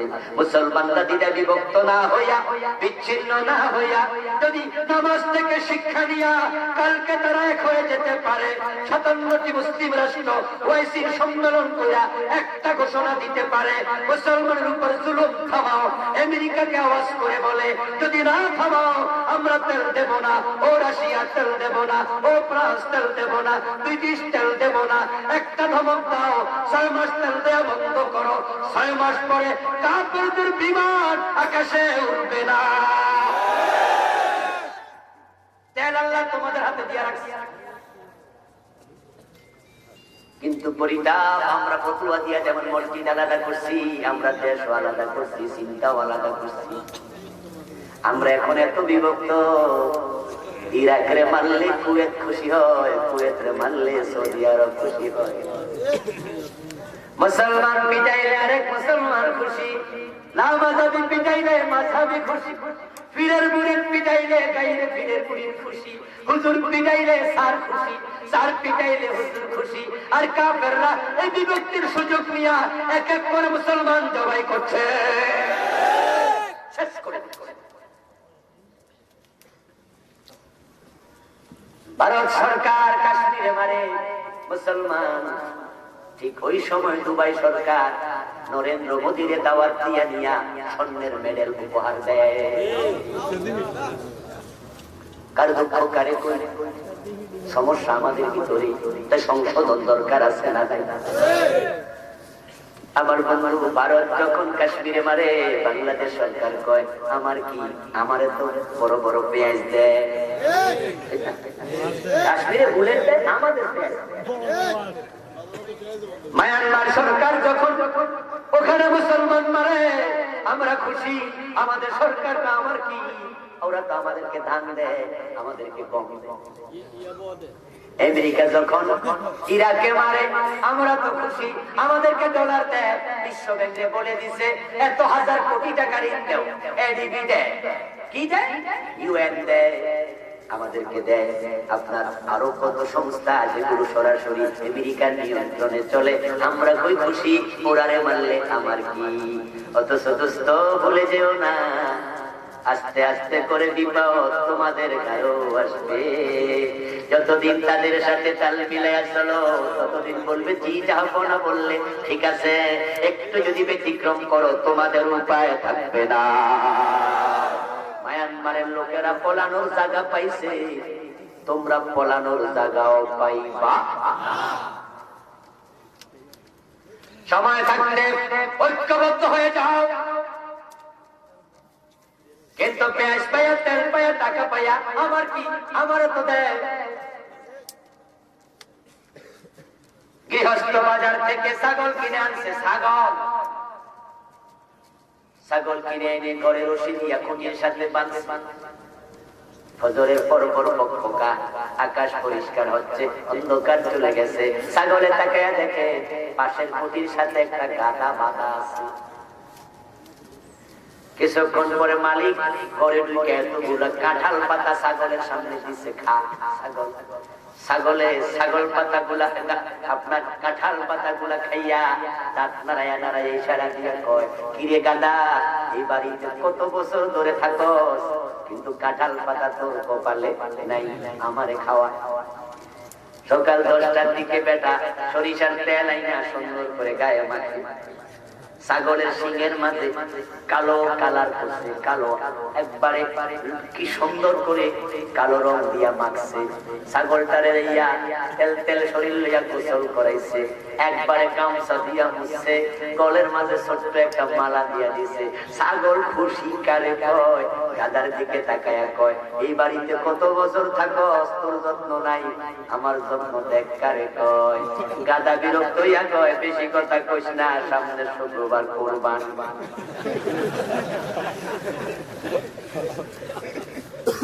এত যত্ন কেন টের পাইবি, শুক্রবার আসতেছে। আমাদের শিক্ষা নিয়ে মাথা তুলতে হবে, অন্যায় প্রতিরোধ করতে হবে, ঐক্যবদ্ধ হতে হবে, জুলুমের প্রতিকার করতে হবে। যদি আমরা হাসি মজা নেই, আজকে দে তেল, আজকে দে চেল, কালকে গুলি দেবে, বলানোর জায়গাও পাওয়া যাবে না। কোরবান অপেক্ষা করছে। ওলামায়ে হযরতের খেদমতে শেষ কথা বলে আজকে শেষ করতে চাই। সেটা হলো, আপনি এমন ফতোয়া দেবেন না যে ফতোয়ার কারণে সমাজের বিভক্তি তৈরি হয়, ইখতিলাফ তৈরি হয়। বরং আপনি একটু পেন্ডিস নিয়ে আগে যান, একজন ভালো ডাক্তারের মতো। চামড়াটা যখন ছিঁড়ে যায়, রোগী ডাক্তারের কাছে গেলে ডাক্তার সাহেব টাইনা আরো ছিঁড়ে নাকি জোড়া লাগায়, উনি কত সুন্দর করে তুলা দিয়ে পেন্ডিসটা করে দেয়। এই জাতির লোকেরা এক একজনের চামড়া এক এক জায়গায় ছেঁড়া, এক একজন এক এক জায়গায় বিপদে পড়ে আছে, দ্বিধা বিভক্ত হচ্ছে। আলেমরা ডাক্তারের ভূমিকা পালন করলে এই বাঙ্গার মাঝেও জোড়া লেগে যাবে। আল্লাহ তাআলা সে তৌফিক আমাদের দান করুন, বলুন আমিন। সম্মানিত ভাইরা, আমরা একসাথে দোয়া করে যেতে চাই, মেহেরবানি করে উঠবেন না।